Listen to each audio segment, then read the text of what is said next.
ജീവിക്കുമ്പോൾ, നമ്മൾ ജോലി ചെയ്യുമ്പോൾ, കഷ്ടപ്പെടുമ്പോൾ, നമ്മൾ പൈസ ഉണ്ടാക്കുമ്പോൾ ഒരു കാര്യം ഓർക്കുക, അതിന്റെ പുറകെ നമ്മൾ അങ്ങ് ഓടിപ്പോകരുത്. പ്രത്യേകിച്ച് സഭായോഗങ്ങളെ ഉപേക്ഷയായി വിചാരിക്കരുത് എന്ന തിരുവചനം വ്യക്തമായി നമ്മളെ പഠിപ്പിക്കുന്നതിന്റെ പിന്നിലെ ഉദ്ദേശം, നമ്മൾ പൗലോസിന്റെ ഭാഷയിൽ പറഞ്ഞാൽ വല്ല വിധേനയും ദൈവത്തിന്റെ രാജ്യത്തിൽ പ്രവേശിക്കണമെന്നുള്ളതാണ്. ഞാൻ കഴിഞ്ഞ ദിവസം ദൈവവചനത്തിന്റെ ചില ചിന്തകൾ, ഏടുകൾ ഇങ്ങനെ പരിശോധിച്ചപ്പോൾ അതിനകത്തു നിന്ന് ദൈവം മനസ്സിലാക്കി തന്ന ഒരു കാര്യം എന്നെ ഒത്തിരി സന്തോഷിപ്പിച്ച ഒരു കാര്യമാണ്. പ്രത്യേകിച്ച് ഇടയന്മാർക്ക് നഷ്ടപ്പെടാത്തൊരു കിരീടം സ്വർഗത്തിൽ വെച്ചിട്ടുണ്ട്. ഇടയന്മാർക്ക്, ഇടയ ശുശ്രൂഷ ചെയ്യുന്നവർക്കായി ഞാൻ ദൈവത്തെ സ്തുതിക്കുന്നു. ഇടയ ശുശ്രൂഷ ചെയ്യുന്നവർക്ക് ദൈവരാജ്യത്തിൽ കിരീടം വെച്ചിട്ടുണ്ട്. അത് നഷ്ടപ്പെടാത്ത കിരീടമാണെന്ന് പഠിച്ചപ്പോൾ എന്നെ സംബന്ധിച്ച് ഒത്തിരി സന്തോഷം തോന്നി. ഇവിടെ ഞാൻ പറഞ്ഞു വന്നത്, സഭായോഗങ്ങളെ ഉപേക്ഷയായി വിചാരിക്കാതെ, നമ്മുടെ പ്രാർത്ഥന മീറ്റിങ്ങുകളെ ഉപേക്ഷയായി വിചാരിക്കാതെ, നമ്മുടെ ലൈഫ് ഗ്രൂപ്പുകളെ ഉപേക്ഷയായി വിചാരിക്കാതെ, ഉപവാസവും പ്രാർത്ഥനയും ഒക്കെ നമ്മുടെ ജീവിതത്തിൽ കൂടെ കൊണ്ട് നടക്കുവാൻ നമ്മൾ എല്ലാവരും തയ്യാറാകണം. ഒരു ദിവസം എസ്രാ എന്ന് പറയുന്ന പുരോഹിതൻ, ഉപവാസത്തെ കുറിച്ച് 2 പദം പറഞ്ഞ് ഞാൻ വചനത്തിലേക്ക് പ്രവേശിക്കാം. എസ്രാ എന്ന് പറയുന്ന പുരോഹിതൻ, അദ്ദേഹം ഒരു ദിവസം അർത്തഹശസ് എന്ന് പറയുന്ന രാജാവിന്റെ കയ്യിൽ നിന്ന് യെരൂശലേം ദേവാലയത്തിന്റെ പണിക്ക് വേണ്ടി ആവശ്യമുള്ള സാമഗ്രികൾ, സ്വർണം, വെള്ളി, വെങ്കലം, ചിമ്പ്, പിച്ചള, അങ്ങനെയുള്ള സാമഗ്രികളെല്ലാം അർത്തഹശസ് എന്ന് പറയുന്ന രാജാവ് എസ്രാ പുരോഹിതന്റെ കയ്യിൽ കൊടുത്തു. എന്നിട്ട് അദ്ദേഹത്തോട് പറഞ്ഞു, ഇതെല്ലാം യെരൂശലേം ദേവാലയത്തിന്റെ പണിക്ക് വേണ്ടി അവിടുത്തെ മേൽവിചാരയുടെ കയ്യിൽ കൊണ്ട് ഇത് ഏൽപ്പിക്കണമെന്ന് പറഞ്ഞു. അങ്ങനെ എസ്രാ പുരോഹിതനും ഭാര്യയും മക്കളും കൊച്ചുമക്കളും ഈ നന്മകളും മുഴുവനും തന്നെ ഏൽപ്പിച്ച പ്രോപ്പർട്ടീസും മുഴുവനും യെരൂശലേം ദേവാലയത്തിന്റെ പണിക്ക് വേണ്ടി കൊണ്ടുപോകാനായിട്ട് താൻ തുനിയുമ്പോൾ, അവര് യാത്ര തുടങ്ങുന്നതിന്റെ തൊട്ട് മുൻപ് അഹവ എന്ന് പറയുന്ന നദിയുടെ കരയിൽ വെച്ച് ഒരു ഉപവാസം പ്രസിദ്ധപ്പെടുത്തി. ഇന്നത്തെ ഉപവാസ പ്രാർത്ഥനകൾ ക്യാൻസർ മാറാൻ, വിദേശത്ത് പോകാൻ, മറ്റുള്ള കാര്യങ്ങൾക്ക് വേണ്ടി ഒക്കെ ആയിരിക്കാൻ എസ്രാ പുരോഹിതൻ ഉപവാസം പ്രസിദ്ധമാക്കിയത് കുഞ്ഞുങ്ങളുടെ ഭാവിക്ക് വേണ്ടിയല്ല, കുഞ്ഞുങ്ങളുടെ ഉയർച്ചയ്ക്ക് വേണ്ടിയല്ല, അവരുടെ വിദേശ രാജ്യത്തിലേക്ക് പോകാനുള്ള അവരുടെ സേഫ് സോണിന് വേണ്ടിയല്ല, ഈ ഭൂമിയിൽ കുറച്ച് ലാൻഡ് വാങ്ങിക്കാൻ വേണ്ടിയല്ല, മുകളിലുള്ള വീടിന്റെ മുകളിൽ ഒരു മുറിയും കൂടെ കെട്ടിപ്പിടിക്കാൻ വേണ്ടിയല്ല, മറിച്ച് സുരക്ഷിതമായ ഒരു യാത്ര ഞങ്ങൾക്കുണ്ടാകണം എന്ന് പറഞ്ഞാൽ, ഞങ്ങൾ യെരൂശലേം ദേവാലയത്തിലേക്ക് പോകുമ്പോൾ കള്ളന്മാരുടെ കയ്യിൽ അകപ്പെട്ട് അർത്തഹശസ് എന്ന് പറയുന്ന മഹാരാജാവ് ഞങ്ങളുടെ കയ്യിൽ ഏൽപ്പിച്ചിരിക്കുന്ന നന്മകൾ അപഹരിച്ചു കൊണ്ടുപോകാതിരിക്കുവാൻ ദൈവത്തിന്റെ പ്രൊട്ടക്ഷൻ ഞങ്ങളുടെ മേലും ഞങ്ങളുടെ തലമുറകളുടെ മേലും ഉണ്ടാകാൻ അഹവ എന്ന് പറയുന്ന നദിക്കരയിൽ വെച്ച് എസ്രാ പുരോഹിതൻ ഉപവാസം പ്രസിദ്ധപ്പെടുത്തി. പറയാം, ഉപവസിക്കുന്ന ദൈവമക്കളോട് ഞാൻ പറയാം, ദൈവത്തിന്റെ ആത്മാവ് എന്നെയും നിന്നെയും കയ്യിൽ തന്നിരിക്കുന്ന ഒരു നന്മയും ഈ ലോകത്തിന്റെ അധിപതി ചോർത്തിക്കളയുവാൻ അനുവദിക്കത്തില്ല എന്നുള്ള പ്രഖ്യാപനം ഞാൻ ഈ മെസ്സേജിന്റെ തൊട്ട് മുൻപ് തന്നെ ഞാൻ ഒരു പ്രാവശ്യം കൂടെ ഓർമ്മിപ്പിക്കുകയാണ്. ഞാൻ ഇടയ്ക്കിടയ്ക്ക് പറയാനുള്ള ഒരു കാര്യം ഇതാണ്, ഈ കാറ്റുള്ള സമയങ്ങളിൽ നിങ്ങൾ ശ്രദ്ധിച്ചാൽ അറിയാം, കിളികൾ അധികം പറന്നു പോകാറില്ല. ലൈൻ കമ്പികളിലൊക്കെ ഇങ്ങനെ പതിയിരിക്കുന്ന കിളികളെ നമുക്ക് കാണുവാനായിട്ട് സാധിക്കും. കിളികളൊക്കെ ഈ ലൈൻ കമ്പിയിലൊക്കെ ഇരിക്കുമ്പോൾ കാറ്റ് പ്രതികൂലമാകുന്ന സമയത്ത് ആ കിളികൾ എന്ത് ചെയ്തെന്നറിയാമോ, അവരവരുടെ മുട്ടുകൾ ശരിക്കും മടക്കി വിരലുകൾ കൊണ്ട് ആ കമ്പിയെ മുറുകെ പിടിച്ച് നന്നായി ഒന്ന് പതിഞ്ഞിരിക്കും. എന്തിനാണെന്നറിയാമോ, ആ പിടുത്തം ഒരിക്കലും ഒരു കാറ്റിനോ ഈ ദേശത്തിൽ വ്യാപരിക്കുന്ന പേമാരിക്കോ തന്നെയോ തന്റെ ജീവിതത്തെയോ നശിപ്പിച്ച് കളയാൻ കഴിയത്തില്ലെന്നുള്ള ഉറപ്പിലും ധൈര്യത്തിലും ആ കമ്പിയിൽ മുറുകെ പിടിച്ചിരിക്കുന്നത്. ഇതുപോലെയാണ് ഉപവാസമെടുക്കുന്ന ദൈവ പൈതലേ, ഈ ലോകത്തിന്റെ പ്രതിസന്ധി എനിക്കോ നിനക്കോ എതിരെ എഴുന്നേൽക്കുമ്പോൾ, ഈ ലോകത്തിന്റെ വേദനകൾ എനിക്കോ നിനക്കോ എതിരെ എഴുന്നേൽക്കുമ്പോൾ, ഈ ലോകത്തിലെ മാറാത്ത രോഗങ്ങൾ എനിക്കോ നിനക്കോ എതിരെ എഴുന്നേൽക്കുമ്പോൾ, അതിനകത്ത് നിന്ന് ഓവർകം ചെയ്യാനുള്ള കൃപയാ ദൈവത്തിന്റെ ആത്മാവ് നമ്മളെ പഠിപ്പിച്ചിരിക്കുന്നത്.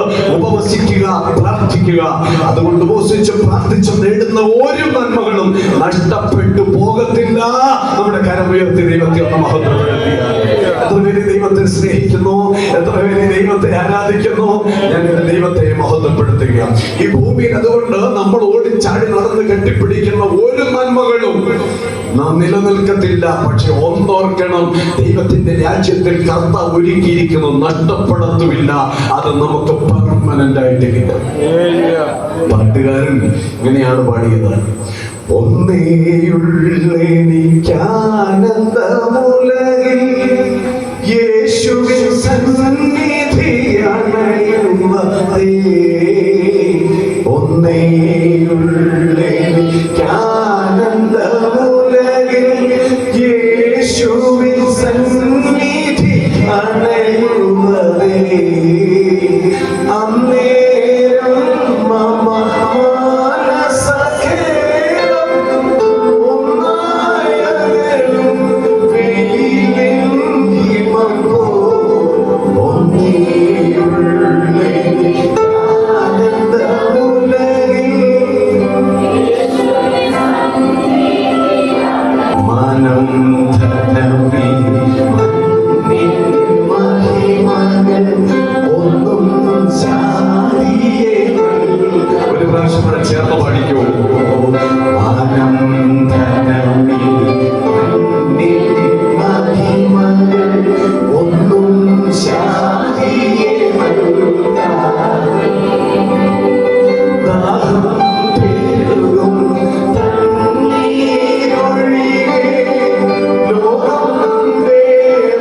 ഒരൊറ്റ സമയം നമുക്ക് ദൈവവചനത്തിൽ നിന്ന് കേൾക്കാം. അതിനുശേഷം കർത്താവിന്റെ തിരുമേശയിലേക്ക് നമ്മുടെ കരങ്ങൾ നീട്ടാൻ തയ്യാറാകാം. ദൈവം നമ്മളെല്ലാവരെയും അനുഗ്രഹിക്കട്ടെ. മർക്കോസ് 4:41. ഇതിന്റെ ചരിത്രങ്ങളും ചരിത്ര പശ്ചാത്തലങ്ങളും ഒക്കെ വളരെ വലിയ അനുഗ്രഹീത ശുശ്രൂഷകരുടെ കയ്യിൽ നിന്നൊക്കെ നമ്മൾ കേട്ട് തഴമ്പിച്ച് മനസ്സിലാക്കിയിട്ടുള്ള ഒരു വേദഭാഗമാണ്. ഇവിടെ ഇങ്ങനെയാണ് പറയുന്നത്: കാറ്റും കടലും കൂടെ ഇവനെ അനുസരിക്കുന്നുവല്ലോ, ഇവൻ എന്ന് തമ്മിൽ പറഞ്ഞു. ഇതിന്റെ പശ്ചാത്തലം, യേശു കർത്താവ് ശിഷ്യന്മാരോട് പറഞ്ഞു, നമുക്ക് അക്കരയ്ക്ക് പോകാം. വേറെ ഒരിടത്തേക്കുമല്ല, ഗദര എന്ന് പറയുന്ന ഒരു ദേശത്തേക്ക്, ഗദര ദേശത്തേക്ക്.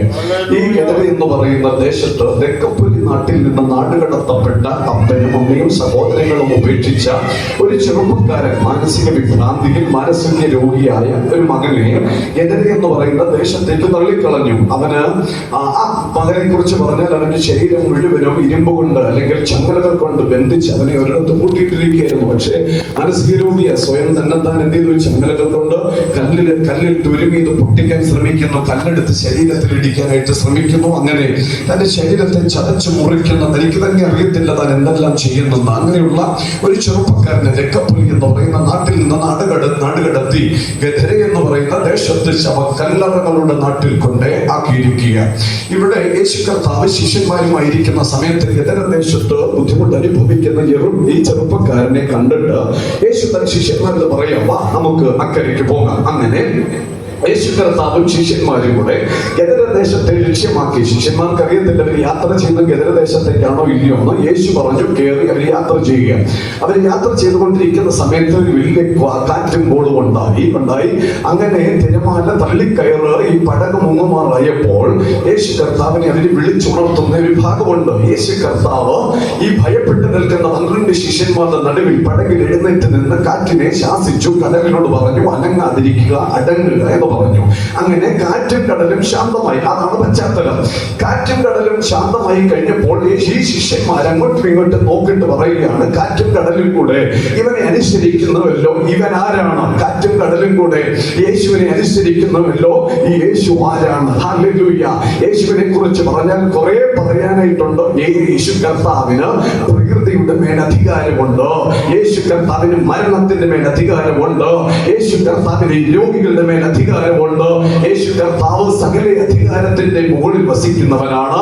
ദൈവത്തിന്റെ രാജ്യത്തിൽ പൂർണ്ണ അധികാരം യേശു കർത്താവിനുമാണ്. ഹല്ലേലൂയ. യേശു കർത്താവിനെ കുറിച്ച് ഒത്തിരി പറയാനുണ്ട്. ശിഷ്യന്മാര് ചോദിച്ചതുപോലെ ഇതിനകത്തിരുന്ന് ആരെങ്കിലും യേശു ആരാണ് എന്ന് ചോദിച്ചാൽ എന്റെ ഭാഷയിൽ വചനത്തിൽ നിന്ന് എടുത്ത ചില ഏടുകൾ നിങ്ങളുടെ മുൻപിൽ പ്രസന്റ് ചെയ്യുവാനായിട്ട് ഞാൻ ക്രിസ്തുവിൽ ശരണപ്പെടുന്നു. യേശു ആരാണ്?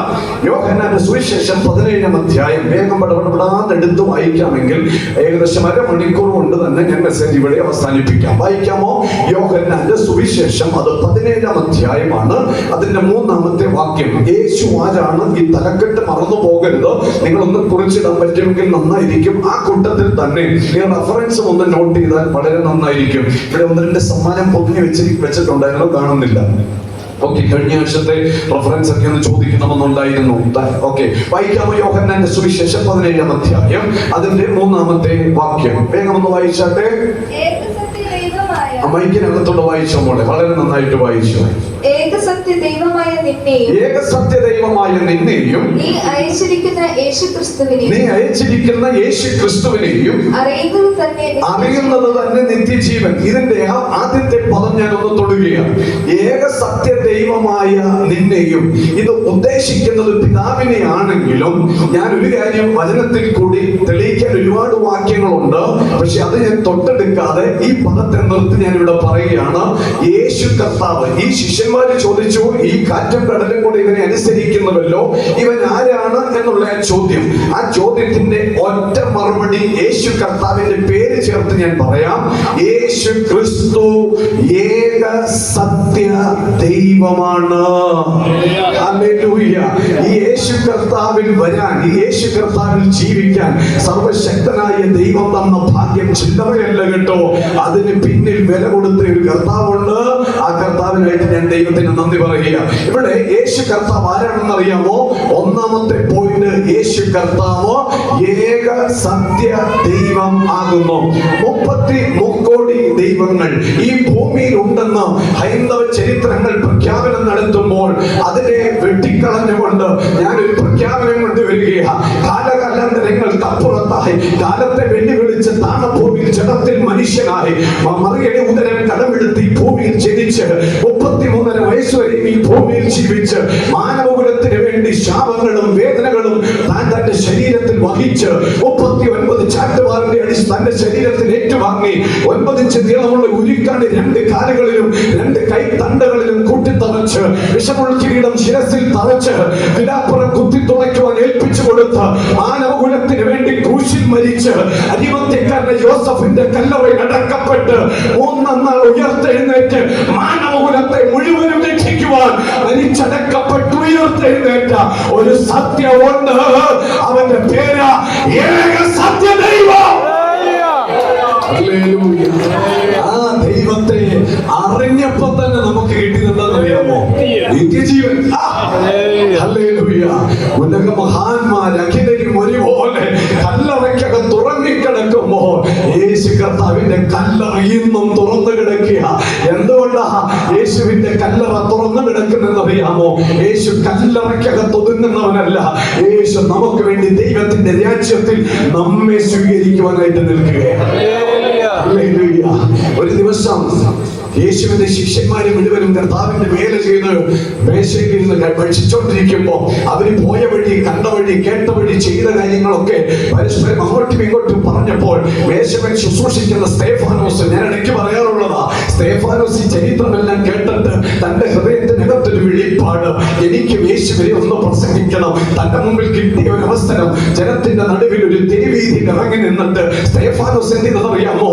യേശു കർത്താവിനെ കുറിച്ചുള്ള വെളിപ്പാട് പ്രഖ്യാപിച്ചു. യേശു കർത്താവിനെ കുറിച്ചുള്ള വെളിപ്പാട് സ്തേഫാനോസ് പ്രസംഗിക്കുന്ന സമയത്ത് യേശുവിനെ കൊല്ലുവാൻ, യേശുവിനെ ഒടുക്കുവാൻ, യേശുവിനെ ഇല്ലാതാക്കുവാൻ ചുറ്റും നിന്ന പല ആൾക്കാരും ഒന്നിച്ച് അവർ തീരുമാനമെടുത്ത് അവിടെ ഇവിടെ എല്ലാം കിടന്ന കല്ലുകൾ എടുത്ത് സ്തേഫാനോസിനെ എറിയാൻ ഒറ്റക്കെട്ടായി വന്ന് സ്തേഫാനോസിനെ എറിയുന്ന ഒരു ചരിത്രം നമ്മൾ അപ്പോസ്തല പ്രവൃത്തിയിൽ പഠിക്കുന്നുണ്ട്. ഹല്ലേലൂയ.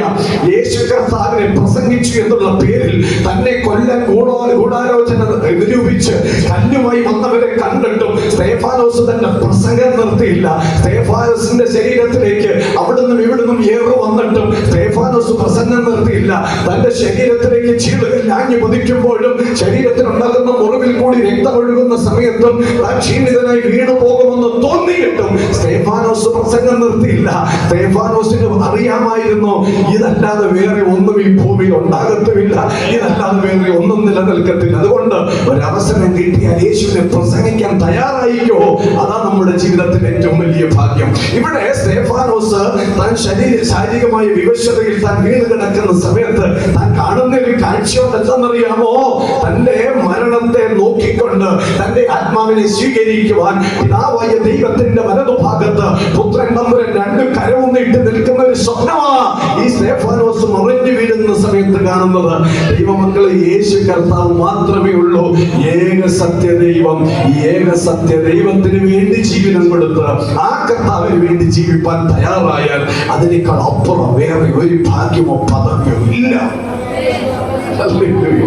യേശു മാത്രം ആരാണ്? ഏക സത്യ ദൈവം. ഞാൻ ഈ മരണ വീട്ടിൽ ഇടയ്ക്ക് പറയാറുണ്ട്, നിങ്ങളെല്ലാവരും പലരും എന്നെങ്കിൽ പാസിന്റെ പറയാനുള്ളോ ഏതാ? നാഥൂറാം ഗോഡ്സെയുടെ വെടിയേറ്റ് മരിച്ച, എന്റെ ഒരു ശൈലി അത്, നാഥൂറാം ഗോഡ്സെയുടെ വെടിയേറ്റ് മരിച്ച മഹാത്മാഗാന്ധിജിയുടെ ശവകുടീരത്തിന്റെ മുൻപിൽ ഇന്ത്യയുടെ ധീരവനിത സരോജിനി നായിഡു പുഷ്പാർച്ചന നടത്തുന്ന സമയത്ത് സരോജിനി നായിഡു വിളിച്ചു പറഞ്ഞു, അല്ലയോ മഹാത്മാവേ, അല്ലയോ പുണ്യപുരുഷ, യേശു കർത്താവ് മരിച്ചു, അടക്കപ്പെട്ടു, ഉയർത്തെഴുന്നേറ്റു. അന്ന് മാത്രം എന്താ ഉയർത്തെഴുന്നേൽക്കാത്തത്? അതിന്റെ പിന്നിലെ രഹസ്യം വേറെ ഒന്നുമല്ല. സരോജിനി നായിഡുവിന് അറിയാൻ, മരിച്ചടക്കപ്പെട്ടു ഉയർത്തെഴുന്നേറ്റ ഒരു ദൈവം ഉണ്ടെങ്കിൽ അത് ആരേ ഉള്ളൂ? നമ്മൾ ആരാധിക്കുന്ന ഏക സത്യ ദൈവമായ യേശു കർത്താവ് മാത്രമേ ഉള്ളൂ. ഹല്ലേലൂയ. യൂദായുടെ ലേഖനത്തിലേക്ക് വരാൻ ഒറ്റ അധ്യായമേ ഉള്ളൂ. അതിനകത്തെ 4-ാമത്തെ വാക്യം ഒന്ന് വായിക്കാം. യേശു ആരാണ്? യൂദ വെളിപ്പെടുത്തുന്നത് നമുക്കൊന്ന് വേഗം കേൾക്കാം. 2-ാമത്തെ പോയിന്റ്, യൂദ 4-ാമത്തെ വാക്യം വായിക്കാമോ? സ്ക്രീനെ നോക്കി വായിച്ചോ. നമ്മുടെ ദൈവത്തിന്റെ കൃപയെ ദുഷ്കാമവൃത്തിക്ക് ഹേതുവാക്കി, അടുത്തത് ഏകനാഥനും നമ്മുടെ കർത്താവുമായ യേശു ക്രിസ്തുവിനെ നിഷേധിക്കുന്ന, ബാക്കി ഞാൻ എടുക്കുന്നില്ല. ഇവിടെ യേശു കർത്താവ് ആരാണ് എന്ന യൂദാസ്ലീഹ, യേശുവിന്റെ സഹോദരൻ യൂദ ഇവിടെ വ്യക്തമായി ഇത് വെളിപ്പെടുത്തുന്നു. നമ്മുടെ ദൈവത്തിന്റെ കൃപയെ ദുഷ്കാമവൃത്തിക്ക് ഹേതുവാക്കി. അടുത്തത്, ഏകനാഥനും നമ്മുടെ കർത്താവുമായ, ഹല്ലേലൂയ, നമ്മുടെ കർത്താവുമായ, അതിലെ പറയുന്ന ചരിത്രം ഞാൻ എടുക്കുന്നില്ല. പക്ഷെ ഇവിടെ യേശു ആരാണെന്ന് യേശുവിന്റെ സഹോദരൻ ഇവിടെ വെളിപ്പെടുത്തുന്നു. യേശു കർത്താവ് ഏക കർത്താവാണ്. ഹല്ലേലൂയ. രണ്ടാമത്തെ പോയിന്റ് ഒന്ന് നോട്ട് ചെയ്തു. യേശു കർത്താവ് ആരാണ്? ഏക കർത്താവ്. മറന്നു പോകുമോ? ഇന്ന് പലരുടെയും കർത്താവ് പണമാണ്, പലരുടെയും കർത്താവ് മക്കളാണ്. ചില ആൾക്കാർക്ക് ആരൊക്കെയാ? പണം കർത്താവാണ്, ഭാര്യ കർത്താവാണ്, ചിലർക്ക് ഭർത്താവ് കർത്താവാണ്, ചിലർക്ക് നന്മ കർത്താവാണ്, ചില ആൾക്കാർക്ക് വീടാണ് കർത്താവ്. അങ്ങനെ ലോകത്തിലുള്ള പലതുമാണ് പലരുടെയും കർത്താവ്. ഇങ്ങനെയുള്ളവർ ആരെങ്കിലും ഉണ്ടെങ്കിൽ, എന്നെ കേൾക്കുന്നുണ്ടെങ്കിൽ ഞാൻ പറയാം, നീ കർത്താവായി സ്വീകരിച്ചിരിക്കുന്നത് എന്തിനെയാണോ അത് നിന്നെ കൊണ്ടുപോകും. അല്ല, യേശു കർത്താവാണ് നിന്റെ കർത്താവെങ്കിൽ ആ യേശു കർത്താവിന്റെ വരവിൽ നീ എടുക്കപ്പെടും. അതുകൊണ്ട് യേശു കർത്താവ് നമ്മുടെ ആരാണ്? ഏക കർത്താവ്. ഹല്ലേലൂയ. വീണ്ടും യൂദ 25-ാമത്തെ വാക്യത്തിൽ സഹോദരൻ എന്താണ് യേശുവിനെ കുറിച്ച് വിളിച്ചു പറയുന്നത്?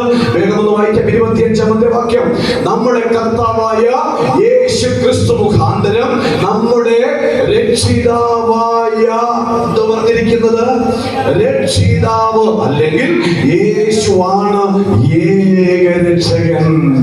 ഹല്ലേലൂയ. മർക്കോസ് പറഞ്ഞു, മറ്റൊരുത്തനിലും രക്ഷയില്ല, രക്ഷിക്കപ്പെടുവാൻ ആകാശത്തിന്റെ കീഴിൽ ഭൂമിക്ക് മുകളിൽ മനുഷ്യരുടെ ഇടയിൽ നൽകപ്പെട്ട ഏക നാമം, അത് വേറെ ഒരു നാമമല്ല. അത് ഇന്ന് പകല് നമ്മൾ ഉയർത്തുന്ന യേശു കർത്താവിന്റെ നാമമാണ്. ഹല്ലേലൂയ. കാറ്റും കടലും കൂടെ ഇവനെ അനുസരിക്കുന്നുവല്ലോ. ഇവൻ ആരാ? ഇവൻ ആരാണെന്ന് ഒറ്റ വാക്കിൽ ഞങ്ങൾ പറയാം, ഇവനാ ലോകത്തിന്റെ രക്ഷകൻ. ഹല്ലേലൂയ. വേറെ ഇതിലെ പോയാലും രക്ഷയില്ല എന്ന് പറഞ്ഞ യേശുവിന്റെ സഹോദരൻ യേശുവിനെ പരിചയപ്പെടുത്തുകയാണ്. യേശു കർത്താവ് ആരാണ്? ഏക രക്ഷകൻ എന്ന് പറഞ്ഞ് എല്ലാത്തിന്റെയും കൂടെ ഞാൻ പറയാൻ മറന്നുപോയാലും നിങ്ങൾ അതിനകത്ത് ചേർത്തോണം. യേശു കർത്താവാണ് ഏക രക്ഷകൻ. അപ്പൊ എത്ര കൂട്ടം കാര്യം ഞാൻ പറഞ്ഞു? ഒന്ന്, ഏക സത്യ ദൈവം യേശു കർത്താവ്. രണ്ട്, യേശു കർത്താവ് ഏക കർത്താവ്. മൂന്ന്, യേശുവാണ് ഏക രക്ഷകൻ. അടുത്തത് കൊലോസ്യ ലേഖനം 1-ാം അധ്യായം അതിന്റെ 20, 21, 22 വേദഭാഗങ്ങളിൽ യേശു കർത്താവിനെ കുറിച്ച് പറയുന്നത് നമുക്കൊന്ന് കേൾക്കാം. വേഗം ഒന്ന് വായിക്കാമോ? കൊലോസ്യ ലേഖനം 1-ാം അധ്യായം 20, 21, 22 വാക്യം. അവൻ ക്രൂശിൽ ചൊരിഞ്ഞ രക്തം കൊണ്ട് അവൻ മുഖാന്തരം സമാധാനം ഉണ്ടാക്കി, ഭൂമിയിലുള്ളതോ സ്വർഗത്തിലുള്ളതോ സകലരെയും അവനെ കൊണ്ട് തന്നോട് നേർപ്പിപ്പാനും പിതാവിന് പ്രസാദം തോന്നി. മുമ്പേ ദുഷ്പ്രവൃത്തികളാൽ മനസ്സുകൊണ്ട് അകന്നവരും ശത്രുക്കളുമായിരുന്ന നിങ്ങളെ അവന്റെ മുമ്പിൽ വിശുദ്ധരും നിഷ്കളങ്കരും കുറ്റമില്ലാത്തവരുമായി നിർത്തേണ്ടതിന് അവൻ ഇപ്പോൾ തന്റെ ജഡശരീരത്തിൽ തന്റെ മരണത്താൽ നിരപ്പിച്ചു. അവൻ തന്റെ ജഡശരീരത്താൽ ഈ ഭൂമിയിൽ അവതരിച്ച് നമ്മെ പിതാവിനോട് നിരപ്പിച്ചു. റോമാലേഖനം 5-ാം അധ്യായത്തിലേക്ക് ഒന്ന് വരാമോ? റോമാലേഖനം 5-ാം അധ്യായം 10-11 വാക്യങ്ങളൂടെ ശബ്ദം ഉയർത്തി വായിച്ചിട്ട് റോമൻസ് ചാപ്റ്റർ 5 verse 10 to 11. വേഗം വായിക്കാമോ? ശത്രുക്കളായിരിക്കുമ്പോൾ തന്നെ നമുക്ക് അവന്റെ പുത്രന്റെ മരണത്താൽ ദൈവത്തോട് നിരപ്പ് വന്നു എങ്കിൽ നിരന്ന ശേഷം നാം അവന്റെ ജീവനാൽ എത്രയധികമായി രക്ഷിക്കപ്പെടും. 11-ാമത്തെ വാക്യം കൂടെ. അത്രയുമല്ല നമുക്ക് ഇപ്പോൾ നിരപ്പ് പ്രാപിച്ചതുമായ ലഭിച്ചതിന് കാരണമായ നമ്മുടെ കർത്താവായ യേശുക്രിസ്തു മുഖാന്തരം നാം ഓരോരുത്തരും യേശു കർത്താവിൽ എന്ത് ചെയ്യുന്നു? പ്രശംസിക്കുന്നു. ഈ 2 വാക്യങ്ങളിൽ കൊലോസ്യ ലേഖനം 1-ാം അധ്യായം 20, 21, 22 വാക്യങ്ങളിലും റോമാലേഖനം 5-ാം അധ്യായം 10, 11 വാക്യങ്ങളും രണ്ടും ഒന്നിച്ച് കമ്പയർ ചെയ്ത് പഠിച്ചപ്പോൾ അതിനകത്ത് നിന്ന് വ്യക്തമായി മനസ്സിലാക്കിയ കാര്യം യേശു കർത്താവ് ആരാണെന്നാണെന്ന് പറയുന്നത്. യേശു കർത്താവ് ഏക അവതാരമാണ്. യേശു കർത്താവ് ആരാണ്? ഏക അവതാരം.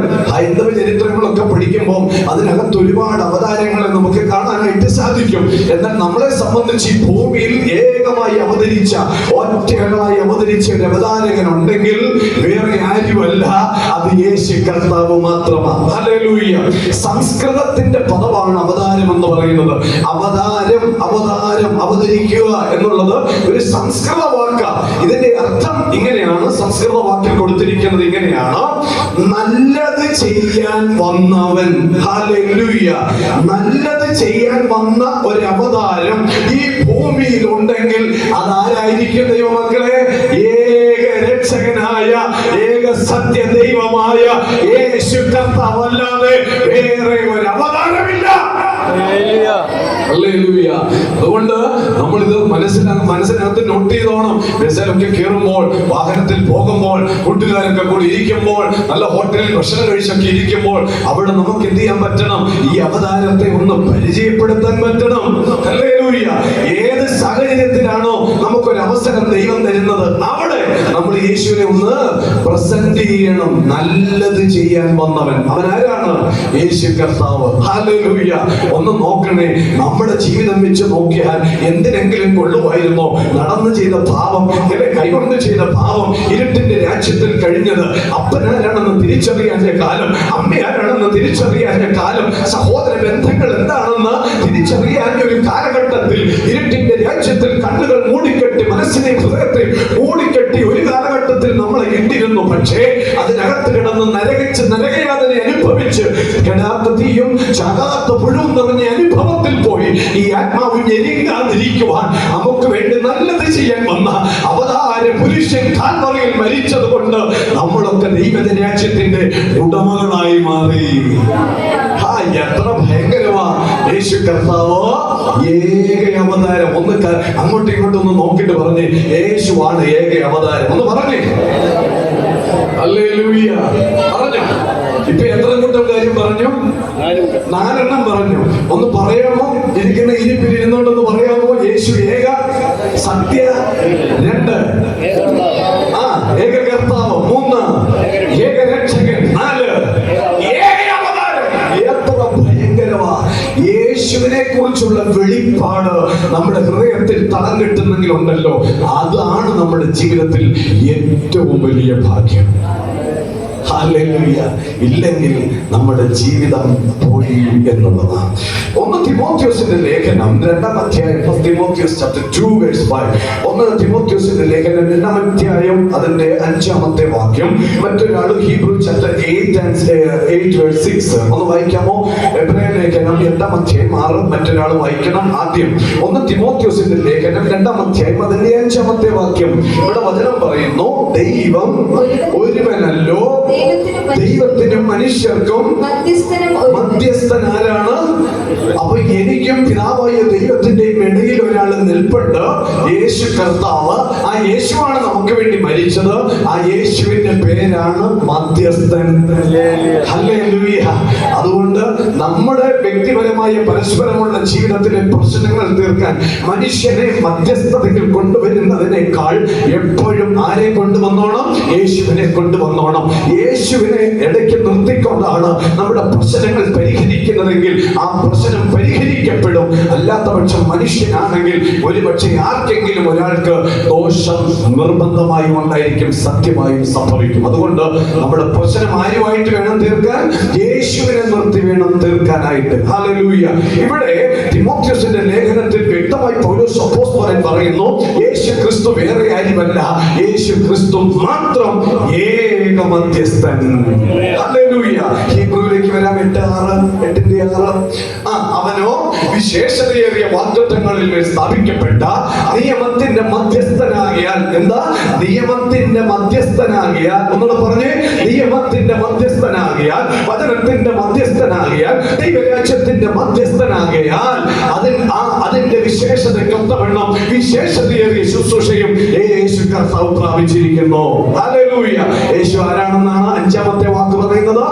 യേശുവാണ് ഏക മധ്യസ്ഥൻ. ഹല്ലേലൂയ. സന്തോഷമാണോ ഇങ്ങനെ ഒരു മധ്യസ്ഥനെ കിട്ടിയത്? നമ്മുടെ പ്രശ്നങ്ങളെ പരിഹരിക്കുവാൻ, നമ്മുടെ വേദനകളെ പരിഹരിക്കുവാൻ, നമ്മുടെ നിരാശകളെ പരിഹരിക്കുവാൻ നമുക്കൊരു മധ്യസ്ഥനുണ്ട്. അത് യേശു കർത്താവ് മാത്രമാണ്. ഹല്ലേലൂയ. മധ്യസ്ഥന് ഒരു യോഗ്യത ഉണ്ടാകണം.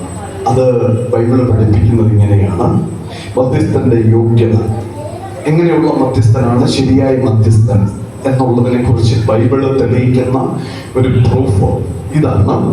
യേശു കർത്താവ് ഏക മധ്യസ്ഥനാണെങ്കിൽ ആ യേശു മരിക്കണം, അടക്കപ്പെടണം, ഉയർത്തെഴുന്നേൽക്കണം, ജീവിക്കണം. ഇങ്ങനെ ഒരു യോഗ്യത പ്രാപിച്ച ഒരു മധ്യസ്ഥൻ വേറെ ആരുമില്ല ഈ ലോകത്തിൽ. അതാരേ ഉള്ളൂ? യേശു മാത്രം. സന്തോഷമാണോ? നമ്മുടെ റൂട്ട് ശരിക്കും റിയൽ ആയിട്ടുള്ള ഒരു റൂട്ട് അല്ലേ? ഈ ആത്മീയ ജീവിതം സത്യസന്ധമായ റൂട്ടല്ലേ? അല്ലേ? കപടതയുള്ള ഒരു റൂട്ടാണോ? അല്ല. പക്ഷെ ഈ വചനത്തെ കാപട്യത്തിലേക്ക് കൊണ്ടുവരുന്ന ഒരുപാട് പേര് നമ്മുടെ മുമ്പിൽ എഴുന്നേറ്റിട്ടുണ്ട്. അവിടെ നമ്മൾ എന്ത് ചെയ്യണം? നമ്മൾ സൂക്ഷിക്കണം. ദൈവം അനുഗ്രഹിക്കട്ടെ. സമയം മുമ്പോട്ട് പോകുന്നല്ലോ.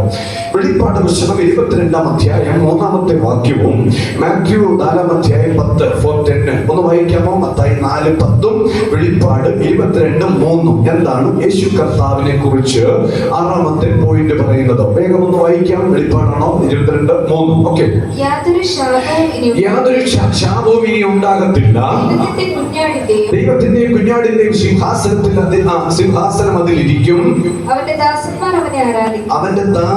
അവനെ എന്ത് ചെയ്യും? ആരെ ആരാധിക്കുന്ന പറഞ്ഞത്? ആരെ ആരാധിക്കുന്ന? വേറെ എന്തിനേലും ആരാധിച്ചുകൊണ്ടിരിക്കുന്നവരുണ്ടെങ്കിൽ ഞാൻ പറയാം, ആ പിടി വിട്ടോ, ആരാധിക്കേണ്ടവനെ ആരാധിച്ചു. ഹല്ലേലൂയ. ആരാധിക്കേണ്ടത് ആരെയാണ്? യേശുവിനെയാണ് ആരാധിക്കേണ്ടത്. മാത്യു 4:10 ഒരു കാര്യം കൂടി ഓർമ്മിപ്പിക്കുന്നുണ്ട്. യേശു അവനോട്, സാത്താനെ എന്നെ വിട്ടുപോ. ചരിത്രം പറയുന്നില്ല. നിന്റെ ദൈവമായ കർത്താവിനെ നമസ്കരിച്ച് അവനെ മാത്രമേ, ആരെ മാത്രമേ? യേശുവിനെ മാത്രമേ, പറഞ്ഞേ, യേശുവിനെ മാത്രമേ ആരാധിക്കാവൂ എന്നും ദൈവത്തിന്റെ വചനത്തിൽ എഴുതിയിരിക്കുന്നല്ലോ. ഹല്ലേലൂയ. ഈ ബൈബിളിന്റെ പുറത്തൊരു പേരുണ്ട്. എന്താണെന്നറിയാമോ? ബൈബിളിന്റെ പുറത്ത് വിശുദ്ധ സത്യ. ഒന്ന് വിശുദ്ധമാണ്, ഇത് സത്യമാണ്. ബാക്കിയുള്ളത് ഒന്നും സത്യമല്ല. അതൊക്കെ മിഥ്യ അല്ലെങ്കിൽ എന്തെങ്കിലുമൊക്കെ ചരിത്രങ്ങളൊക്കെ ആയിട്ട് മാറിയിരിക്കുമ്പോൾ ഇവിടെ വചനത്തെ കുറിച്ച് തുടക്കത്തിൽ തന്നെ ബൈബിളിൽ നോക്കുമ്പോൾ തന്നെ ലോകത്തിന് ആർക്കും ഈ പദം ഇന്നും തിരുത്താൻ കഴിഞ്ഞിട്ടില്ല. കാരണം ഇത് മാത്രമേ എന്തുള്ളൂ? സത്യം. ഈ കാലഘട്ടത്തിലെ നിയമപീഠങ്ങളുടെ മുൻപിൽ പോലും ഇതുകൊണ്ട് വെച്ചിരിക്കുന്നതിന്റെ പിന്നിലെ രഹസ്യം എന്താ? മനസ്സിലാക്കുന്നെങ്കിൽ മനസ്സിലാക്ക്, ഇത് മാത്രമേ ഉള്ളൂ സത്യം. ഇവിടെ വ്യക്തമായിട്ട് പറയുകയാണ്, സാത്താനേ എന്നെ വിട്ടുപോ, നിന്റെ ദൈവമായ കർത്താവിനെ നമസ്കരിച്ച് അവനെ മാത്രമേ ആരാധിക്കാവൂ എന്ന് എഴുതിയിരിക്കുന്നുവല്ലോ എന്ന് പറയും. ഇതിന്റെ പശ്ചാത്തലം നമുക്കറിയാം. യേശു കർത്താവ് 40 ദിവസം ഉപവാസം, അല്ലേ? ആ ചരിത്രമെല്ലാം നമുക്കറിയാം. പക്ഷേ ഞാനൊരു കാര്യം പറയാം, നമുക്ക് ആരാധിക്കാൻ ഒറ്റ ആരാധ്യനേ ഉള്ളൂ. ഒറ്റ ആരാധിക്കാനുള്ള ആരാധ്യ പുരുഷൻ എന്ന് പറയുന്നത് വേറെ ആരുമല്ല, യേശു ഏക ആരാധ്യൻ. ഹല്ലേലൂയ. അത് വെളിപ്പാട് പുസ്തകത്തിൽ തെളിയിക്കുകയാണ്, അല്ലേ? വ്യക്തമായ വെളിപ്പാട് പുസ്തകം 22:3 മുതൽ താഴേക്കുള്ള പല വാക്യങ്ങളിലും വായിക്കുമ്പോൾ നമുക്ക് മനസ്സിലാക്കാൻ സാധിക്കും, യേശുവിനെ മാത്രമേ എന്ത് ചെയ്യാവുള്ളൂ? ആരാധിക്കാവൂ. ഹല്ലേലൂയ. ഇപ്പൊ എത്ര പോയിന്റ് പറഞ്ഞു? മറന്നു പോകരുത്. ചെവിയനുള്ളിട്ട് പറയണം. നമ്മുടെ ജീവിതത്തിൽ സാത്താന്റെ ഒരു പരിപാടി, പിശാചിന്റെ ഒരു പരിപാടിയും നടക്കത്തില്ല. സ്പഷ്ടം. ഹല്ലേലൂയ. ദൈവം അനുഗ്രഹിക്കട്ടെ. 7 പറഞ്ഞിട്ട് വീണ്ടും ഒന്നുകൂടെ പുറകിൽ ആവർത്തിക്കാം. Hebrew chapter 12:2. എബ്രായ ലേഖനം 12-ാം അധ്യായം 2-ാമത്തെ വാക്യം. എബ്രായർ 12 2-ാമത്തെ വാക്യം. വിശ്വാസത്തിന്റെ നായകനും ചിലപ്പോഴുണ്ടാകുന്ന ടോമുകൾ പറയുന്നത് വാക്യം കേട്ട അന്നേരം എന്ത് ചെയ്യണം? എടുക്കണം, ചടയെന്നെടുത്ത് വേണം അത് വായിക്കാനായിട്ട്. ഒന്ന് സമയത്തിന്റെ പരിമിതി, കർത്താവിന്റെ തിരുമേശിയും ഉണ്ടല്ലോ.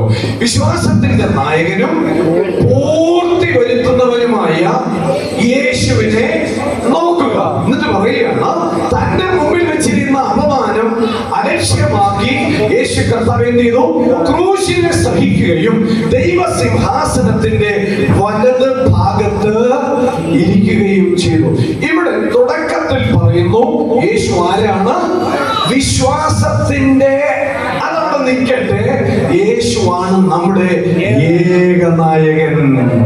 ഹല്ലേലൂയ. രണ്ടുപേർക്ക് ഷോൾഡറിൽ ചെറിയ ഇടി കൊടുത്തിട്ട് പറഞ്ഞ് യേശു ഏകനായകൻ. ഹല്ലേലൂയ. നായകൻ എന്ന് പറഞ്ഞ വാക്കിന്റെ അർത്ഥം എന്താണ്? നമ്മെ നയിക്കുന്നവൻ. ഹല്ലേലൂയ.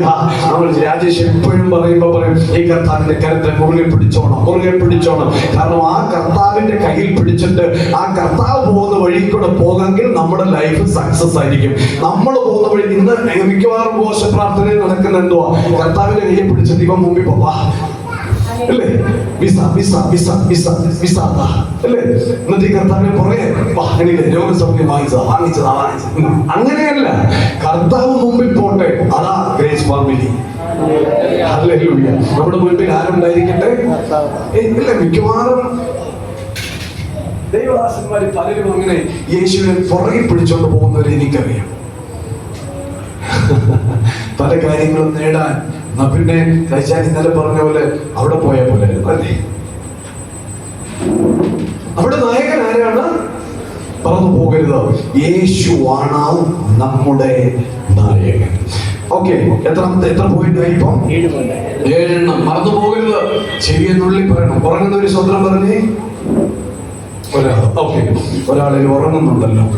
7 പോയിന്റ്. ഒന്നാമത്തെ പോയിന്റ്, യേശു കർത്താവ് ആരാണ്? ഏക കൂട്ടി പറയണം. യേശു ഏക സത്യ ദൈവം.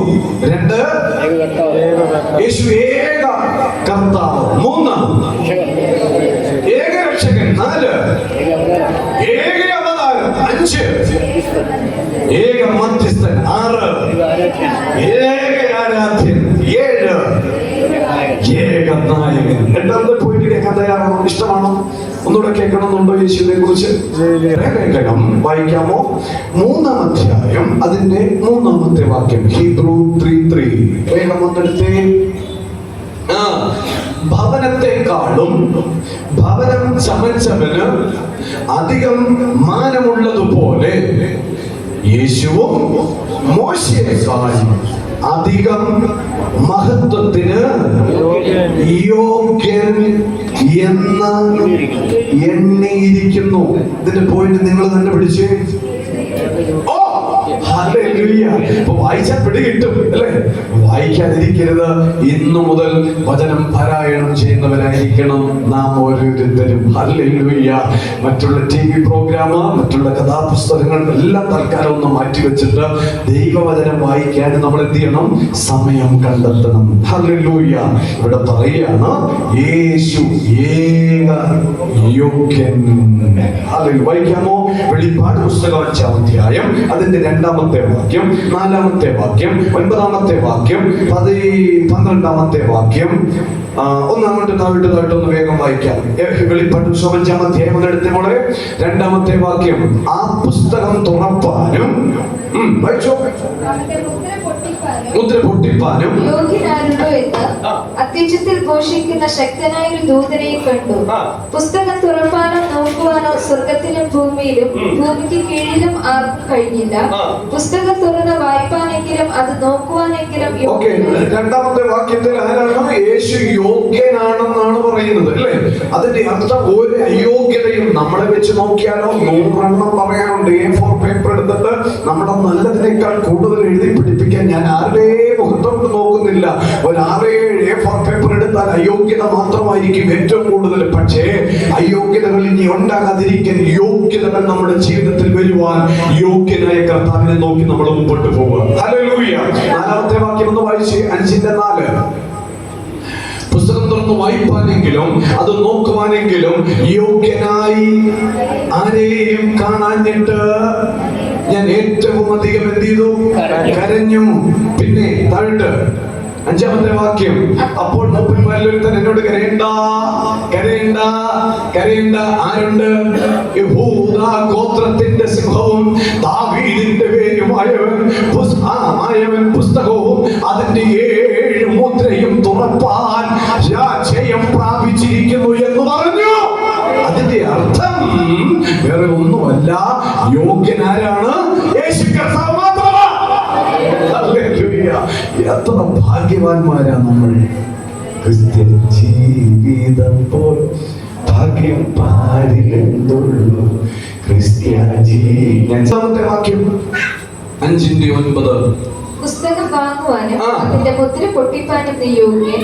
നീ അറുക്കപ്പെട്ടു. Okay, thank you. 12ാമത്തെ വാക്യം 12 വായിച്ചു. അവർ അത്യുച്ചത്തിൽ അറുക്കപ്പെട്ട കുഞ്ഞാട് ശക്തിയും ധനവും ജ്ഞാനവും ബലവും ബഹുമാനവും മഹത്വവും സ്തോത്രം ലഭിപ്പാൻ യോഗ്യൻ എന്ന് പറഞ്ഞു. കണ്ടോ? അപ്പൊ ആരെ സ്തുതിച്ചോണം? ആരെ ആരാധിച്ചോണം? ആരെ വണങ്ങിക്കോണം? ആരോട് പ്രാർത്ഥിച്ചോണം? യേശുവിനോട് മാത്രം. ഹല്ലേലൂയ. 112ാം സങ്കീർത്തനം രാജേഷ് രാവിലെ എടുത്ത് എന്ത് സന്തോഷമായിരുന്നു എന്നറിയാമോ? അതിനകത്ത് കയറി ഞാൻ അങ്ങ് ഇരുന്നെന്നുള്ളതാ. 112ാം സങ്കീർത്തനത്തിന്റെ 1ാമത്തെ വാക്യം ജസ്റ്റ് ഒന്ന് ഇടാവുമ്പോൾ വചനമായിട്ട് ബന്ധമില്ലെങ്കിലും ഞാൻ അതൊന്ന് കൊണ്ടുവരികയാണ്. ഇവിടെ 1ാമത്തെ വാക്യം വിടാൻ 112ാം സങ്കീർത്തനം അതിന്റെ 1ാമത്തെ വാക്യം പറയുകയാണ്, യഹോവയെ എന്ത് ചെയ്യണം? സ്തുതിപ്പിൻ. ആ ഒരു പദം മറന്നു പോകരുത്. എന്തിനാ ദൈവത്തെ സ്തുതിക്കേണ്ടത്? 10ാമത്തെ വാക്യം ഒന്നിടാവോ? നമ്മൾ ദൈവത്തെ സ്തുതിക്കാൻ തുടങ്ങുമ്പോൾ സംഭവിക്കുന്നത്, ദുഷ്ടൻ അത് കണ്ടെത്തി വ്യസനിക്കാൻ തുടങ്ങും. അവൻ പല്ലുകടി ചുരുങ്ങി പോകാൻ തുടങ്ങും. അവന്റെ ആശ എന്ത് ചെയ്യും? നമ്മുടെ ജീവിതത്തിൽ നശിക്കാനായിട്ട് തുടങ്ങും. ഭയങ്കരമായ തന്ത്രം മെനഞ്ഞാണ് സാത്താൻ നമ്മുടെ മുൻപിൽ പ്രത്യക്ഷപ്പെടുന്നത്. പല രീതിയിൽ പല ബന്ധങ്ങൾ കാണിച്ച്, സാമ്പത്തിക പണം കാണിച്ച്, ജോലി കാണിച്ച്, വരുമാനം കാണിച്ച്, സൗന്ദര്യമുള്ളവരെ കാണിച്ച് ഒക്കെ നമ്മുടെ മുൻപിൽ സാത്താൻ പല തന്ത്രങ്ങൾ മെനയും. പക്ഷേ അവൻ തന്ത്രം മെനയുന്നത് എന്തിനാ? ദുഷ്ടൻ വരുന്നത് എന്തിനാണെന്ന് ബൈബിൾ വ്യക്തമായി പഠിപ്പിക്കുന്നുണ്ട്. അറുക്കാനും മുടിക്കാനും നശിപ്പിക്കാനും ഇതിനുവേണ്ടി അവൻ വരുന്നത്. പക്ഷേ അവൻ വരുന്നെങ്കിൽ വന്നോട്ടെ. പക്ഷെ നമ്മൾ സ്തുതിക്ക് യോഗ്യനായ ദൈവത്തെ, നമ്മുടെ ആദരം കൊടുത്ത് നമ്മൾ ദൈവത്തെ സ്തുതിക്കുമ്പോൾ ദുഷ്ടൻ അത് കണ്ട് വ്യസനിക്കും. അവന്റെ ആശ നശിച്ചു പോകും. അവൻ പല്ലുകൾ ചുരുങ്ങിപ്പോകും. പല വ്യക്തികൾ, പ്രത്യേകിച്ച് ഈ കാലഘട്ടത്തിലെ ചെറുപ്പക്കാർ എത്രയോ വലിയ ചതിക്കുഴികളിൽ പെട്ടുകിടക്കുമെന്നറിയാം. എത്രയോ വലിയ ചതിക്കുഴികളിൽ. ഹല്ലേലൂയ. ദൈവഹിതമല്ലാത്ത ബന്ധങ്ങൾ, ദൈവഹിതമല്ലാത്ത റിലേഷൻഷിപ്പ്, ഇതെല്ലാം ബിൽഡ് ചെയ്ത് ദൈവത്തോട് അകന്ന് പാപം ചെയ്ത് പാപത്തിന് വിധേയപ്പെട്ട് നമ്മുടെ തലമുറയിൽ നിന്ന് പോയിക്കൊണ്ടിരിക്കുന്നത് ഈ കാലഘട്ടത്തിൽ ഞാൻ പറയാം, എന്റെ മാതാപിതാക്കളോട് ഞാൻ പറയാം, നിങ്ങൾ ദൈവത്തെ സ്തുതിക്കുമ്പോൾ, ദൈവത്തെ മഹത്വപ്പെടുത്തുമ്പോൾ, ഈ ജീവനുള്ള ദൈവത്തെ ആരാധിക്കാൻ തുടങ്ങുമ്പോൾ നിങ്ങളുടെ ജീവിതത്തെ മാനിക്കുവാൻ, തലമുറകളെ മാനിക്കുവാൻ നമ്മുടെ സർവശക്തനായ ദൈവത്തിന് കഴിയും. ഹല്ലേലൂയ. ഇന്നും പല കുഞ്ഞുങ്ങൾ ആരോഗ്യത്തോടെ ജീവനോടെ അപകടത്തിലും അനർത്ഥങ്ങളിലും പെടാത്തതിന്റെ പിന്നിലെ രഹസ്യം വേറെ ഒന്നുമല്ല. ചില മാതാപിതാക്കൾ കണ്ണുനീരെടുക്കുന്നുണ്ട്, ചില മാതാപിതാക്കൾ പ്രാർത്ഥിക്കുന്നുണ്ട്. അവരുടെ ഹൃദയമായ ആരാധനയും പ്രാർത്ഥനയും കരച്ചിലും കണ്ണുനീരുവാ പലരും ഇന്ന് പല കുഴിക്കകത്തും വീഴാതെ ഇന്നും നിലനിൽക്കുന്നത്. ഞാൻ എന്റെ ദൈവത്തെ മഹത്വപ്പെടുത്തുകയാണ്. യേശു ആരാണെന്ന് പറഞ്ഞത്? യേശു ഏക യോഗ്യൻ. ദൈവം അനുഗ്രഹിക്കട്ടെ. 9ാമത്തെ പദം ഒന്നുകൂടെ ഞാൻ പറയാം. 10 പറഞ്ഞിട്ട് ഞാൻ ഇന്ന് അവസാനിപ്പിക്കത്തുള്ളൂ. 9ാമത്തെ പദത്തിലേക്ക് വേഗം ഒന്ന് കയറാം. വായിക്കാമോ? വെളിപ്പാട് പുസ്തകം 15ാം അധ്യായം 4ാമത്തെ വാക്യം. 15:4 വായിക്കാമോ? വെളിപ്പാട് 15:4. അതെ, കർത്താവേ, ആർ നിന്റെ നാമത്തെ ഭയപ്പെടാതെയും മഹത്വപ്പെടുത്താതെയും ഇരിക്കും. നിങ്ങൾക്ക് പോയിട്ട് എന്ത് കൊണ്ടുവരാൻ പറ്റും? ഒന്ന് പറഞ്ഞേ, ഉറക്കെ പറഞ്ഞേ, ഏകപരിശുദ്ധൻ. ഹല്ലേലൂയ. മുല്ലപ്പൂമ്പടി ഏറ്റുകിടക്കാൻ കല്ലിനുമുണ്ടാകും ഒരു സൗരഭ്യം. ദൈവം പരിശുദ്ധനാണെങ്കിൽ ആ പരിശുദ്ധനെ ചേർത്ത് നീ പിടിച്ചിട്ടുണ്ടെങ്കിൽ ആ പരിശുദ്ധി നമ്മുടെ മേലിൽ ഇറങ്ങി വരും. ഹല്ലേലൂയ. പരിശുദ്ധൻ എന്ന് പറഞ്ഞിട്ട് കാര്യമില്ല, ആ പരിശുദ്ധനെ ചേർത്ത് നിർത്താൻ പറ്റണം. ഹല്ലേലൂയ. കിട്ടുന്നുണ്ടോ? തീക്കകത്ത് ആ ഒരു തീക്കട്ട ഒരു കരിക്കട്ടയും കൂടെ വന്നാൽ ആ തീക്കട്ടയുടെ കൂടെ കിടക്കുമ്പോ കരിക്കട്ടൻ തീക്കട്ടയായി പോകുന്നത് പോലെ യേശു കർത്താവ് പരിശുദ്ധനാണെന്ന് പ്രഖ്യാപിക്കുക മാത്രമല്ല, ആ പരിശുദ്ധനായ ദൈവത്തെ ചേർത്ത് നിർത്തുമ്പോൾ ആ യേശുവിന്റെ പരിശുദ്ധി നമ്മുടെ ജീവിതത്തിൽ നിറയപ്പെടും. അതാ ക്രിസ്ത്യ ജീവിതം. അതാ ക്രിസ്ത്യ ജീവിതം. ഞായറാഴ്ച ഇങ്ങനെ വന്നിട്ട് അതല്ല, പോയി എല്ലാം തീർന്നു. അത് നമ്മുടെ ജീവിതത്തിൽ എന്ത് ചെയ്യണം? കൊണ്ടുവരണം. നമ്മുടെ ദൈവമാരാണ്, നമ്മുടെ യേശുവാരാണ്? ഏക പരിശുദ്ധൻ. ശിവ എന്ന് പറഞ്ഞ ഏക ഉറക്കം വരുന്നുണ്ട്. ഇന്നലെ ഉറങ്ങിയില്ലല്ലേ? ചില ഉറക്കം ഉറക്കക്ഷീണമുണ്ട്, എനിക്ക് കാണുമ്പോൾ അറിയാം. 4 ഉറങ്ങുന്നവരെ ഞാൻ എഴുന്നേൽപ്പിച്ച് നിർത്തും. ഇവിടെ പറയാം, യേശു ആരാണ്? ഏകപരിശുദ്ധൻ. മാറ്റമുണ്ടോ? ഞാനൊന്നും വീട്ടിൽ നിന്ന് എഴുതിക്കൊണ്ട് വന്നതല്ല, ഇത് ദൈവത്തിന്റെ വചനമാണ്, അല്ലേ? അതിന്റെ ഇവിടെ വായിച്ചത്, കർത്താവേ, ആർ നിന്റെ നാമത്തെ ഭയപ്പെടാതെയും മഹത്വപ്പെടുത്താതെയും ഇരിക്കും, നീയല്ലോ. അത് പറഞ്ഞേ, ഈ കർത്താവിനെ കിട്ടിയതിനൊരു നന്ദി പറഞ്ഞേ. അടങ്ങിയിരിക്കാതെ. ഹല്ലേലൂയ. എത്ര ഭയങ്കരമല്ലേ! നമ്മളൊക്കെ എന്ത് ഭാഗ്യവാന്മാരാ, എത്ര ഭാഗ്യവാന്മാരാ! എത്രയോ പേർക്ക് ലഭിക്കാത്ത പദവി ദൈവം നമ്മുടെ കയ്യിൽ തന്നിരിക്കുന്നു. നീയല്ലോ ഏകപരിശുദ്ധൻ. നിന്റെ ന്യായവിധികൾ വിളങ്ങി വന്നതിനാൽ സകല ജാതികളും വന്ന് തിരുസന്നിധിയിൽ യേശുവിന്റെ മുൻപിൽ നമസ്കരിക്കും. യേശു ഏക പരിശുദ്ധൻ. അടുത്തൊരു പദം കൂടെ പറഞ്ഞ് ഞാനിവിടെ അവസാനിപ്പിക്കുകയാണ്. 2 തിമോഥെയോസിന്റെ ലേഖനം 4-ാം അധ്യായം അതിന്റെ 1-ാമത്തെ വാക്യം. ഹല്ലേലൂയ. വായിക്കാമോ? 2 Timothy chapter 4. ഞാൻ ദൈവത്തെയും ജീവികൾക്കും മരിച്ചവർക്കും ന്യായവിസ്താരം നടത്തുവാനുള്ള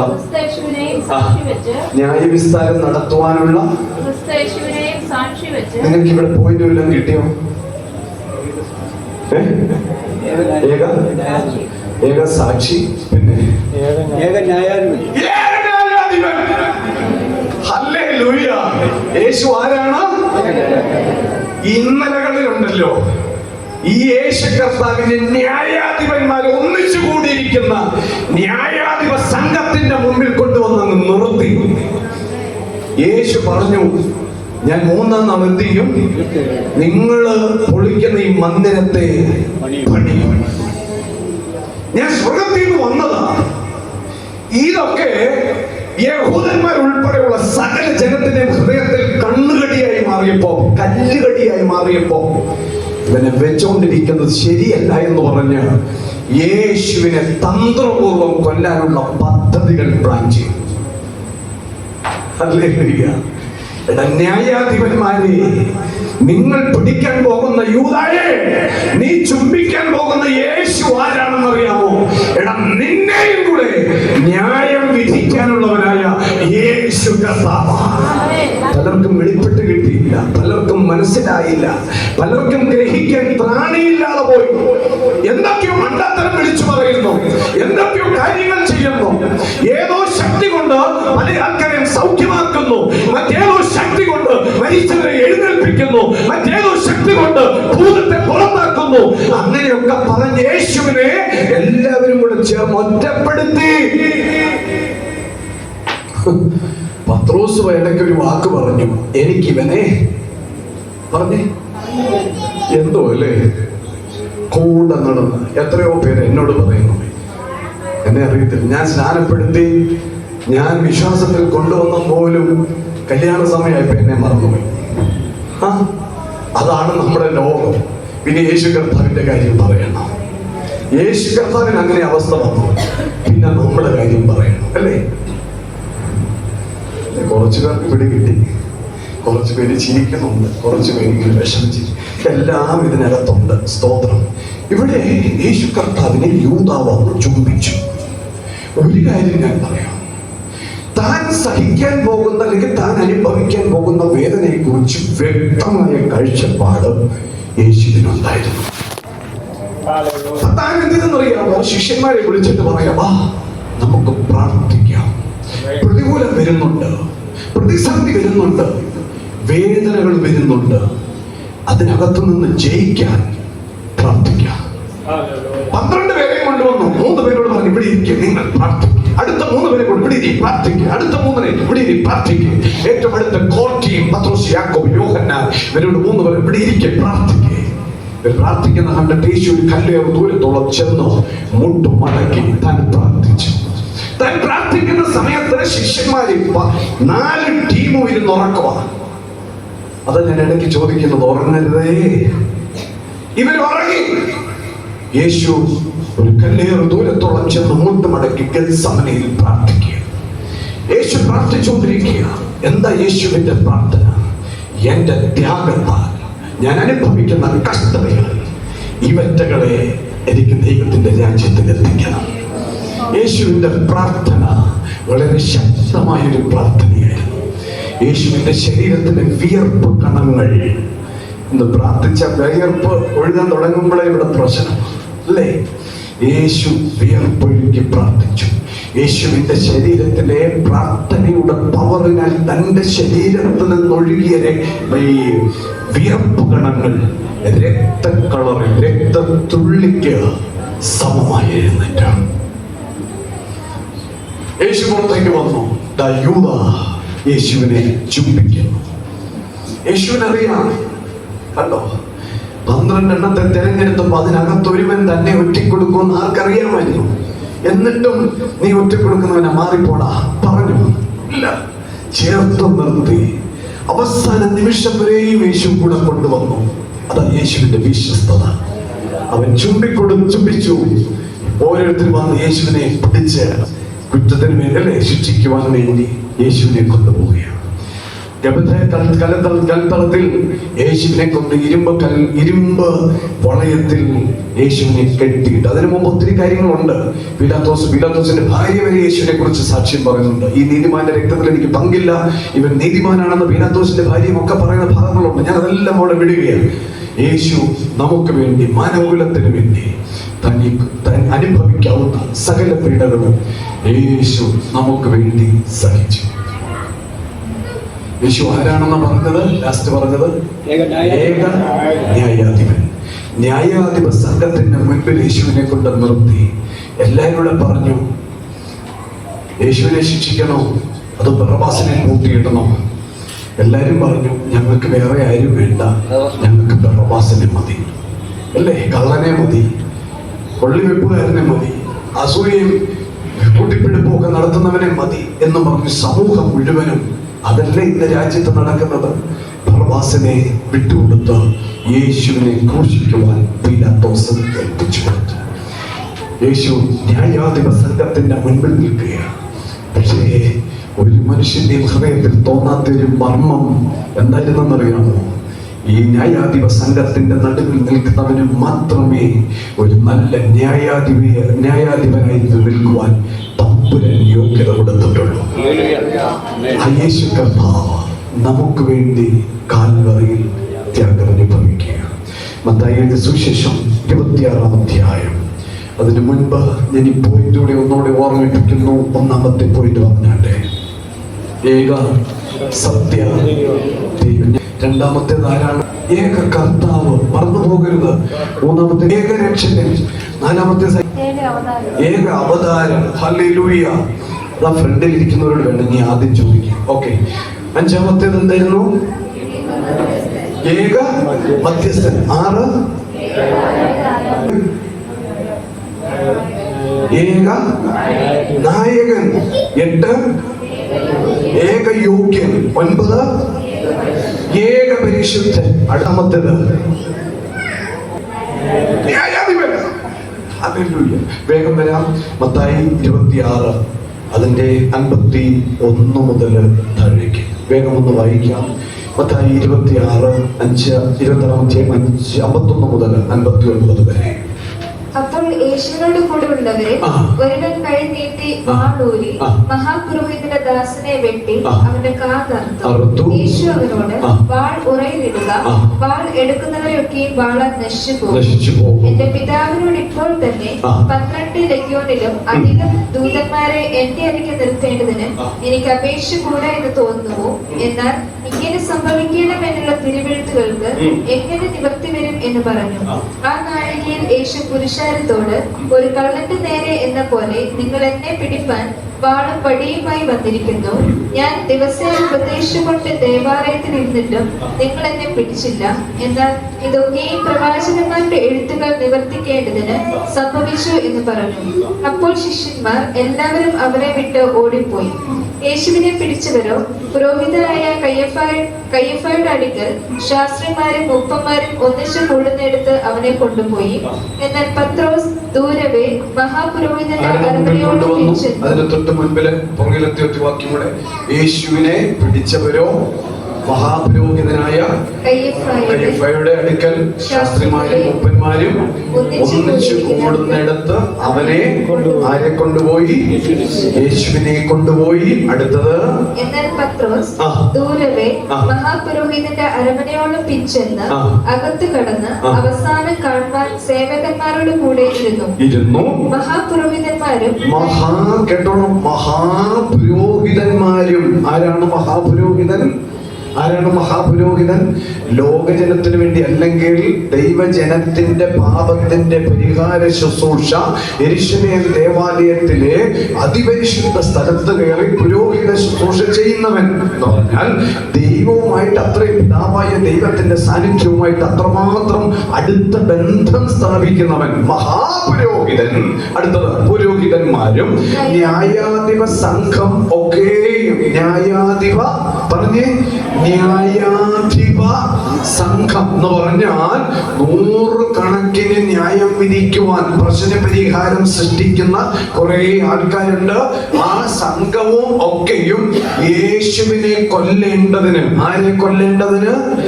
ന്യായാധിപ സംഘം യേശുവിനെ കൊല്ലാൻ തീരുമാനിച്ചാൽ സർവശക്തനായ ദൈവം ദൈവത്തിന്റെ പുത്രനായി യേശുവിനെ കൊല്ലാതെ അവിടെ വിടുന്ന ചരിത്രം നമുക്ക് കാണാൻ പറ്റും. ഹല്ലേലൂയ. ഈ ലോകം വിധിക്കുന്നത് ലോകത്തിന്റെ അറിവിലാണെങ്കിൽ സർവശക്തനായ ദൈവം ദൈവത്തിന്റെ അറിവില ന്യായം വിധിക്കത്തുള്ളൂ. എത്ര പേർക്ക് മനസ്സിലാവുന്നുണ്ട്? ഞാൻ എന്റെ ദൈവത്തെ സ്തുതിക്കുക. നിങ്ങൾക്ക് മനസ്സിലാവുന്നുണ്ടെന്ന് വ്യക്തമായിട്ട് എനിക്കറിയാം. ഞാൻ എന്നാലും ഒന്ന് ചോദിച്ചു പോവുകയാണ്. ഹല്ലേലൂയ. ഇവിടെ ന്യായാധിപ സംഘം ഒന്നിച്ചെഴുന്നേറ്റിട്ട് യേശുവിനെ എങ്ങനെയെങ്കിലും എന്ത് ചെയ്യണം? കൊല്ലണം എന്നുള്ള കാര്യത്തിന് അവന്റെ നേരെ കള്ളസാക്ഷ്യം അന്വേഷിച്ചു. ചരിത്രം പറയുന്നില്ല. തിരിച്ച് 27ലേക്ക് വേഗം വരാം. 27-ാം അധ്യായം അതിന്റെ 32 മുതലുള്ള വേദഭാഗം താഴോട്ട് വായിക്കാമോ? അവർ പോകുമ്പോൾ ശീമോൻ എന്ന് പേരുള്ള കുറേനക്കാരനെ കണ്ട് അവന്റെ ക്രൂശ് ചുമപ്പാൻ നിർബന്ധിച്ചു. അടുത്തത്, തലയോടിടുമെന്ന് അർത്ഥമുള്ള ഒന്ന് നിർത്തിക്കുമ്പോൾ 27ലേക്ക് ഒന്ന് പുറകോട്ടൊന്ന് മറുപടി വന്ന് 27 മുതൽ.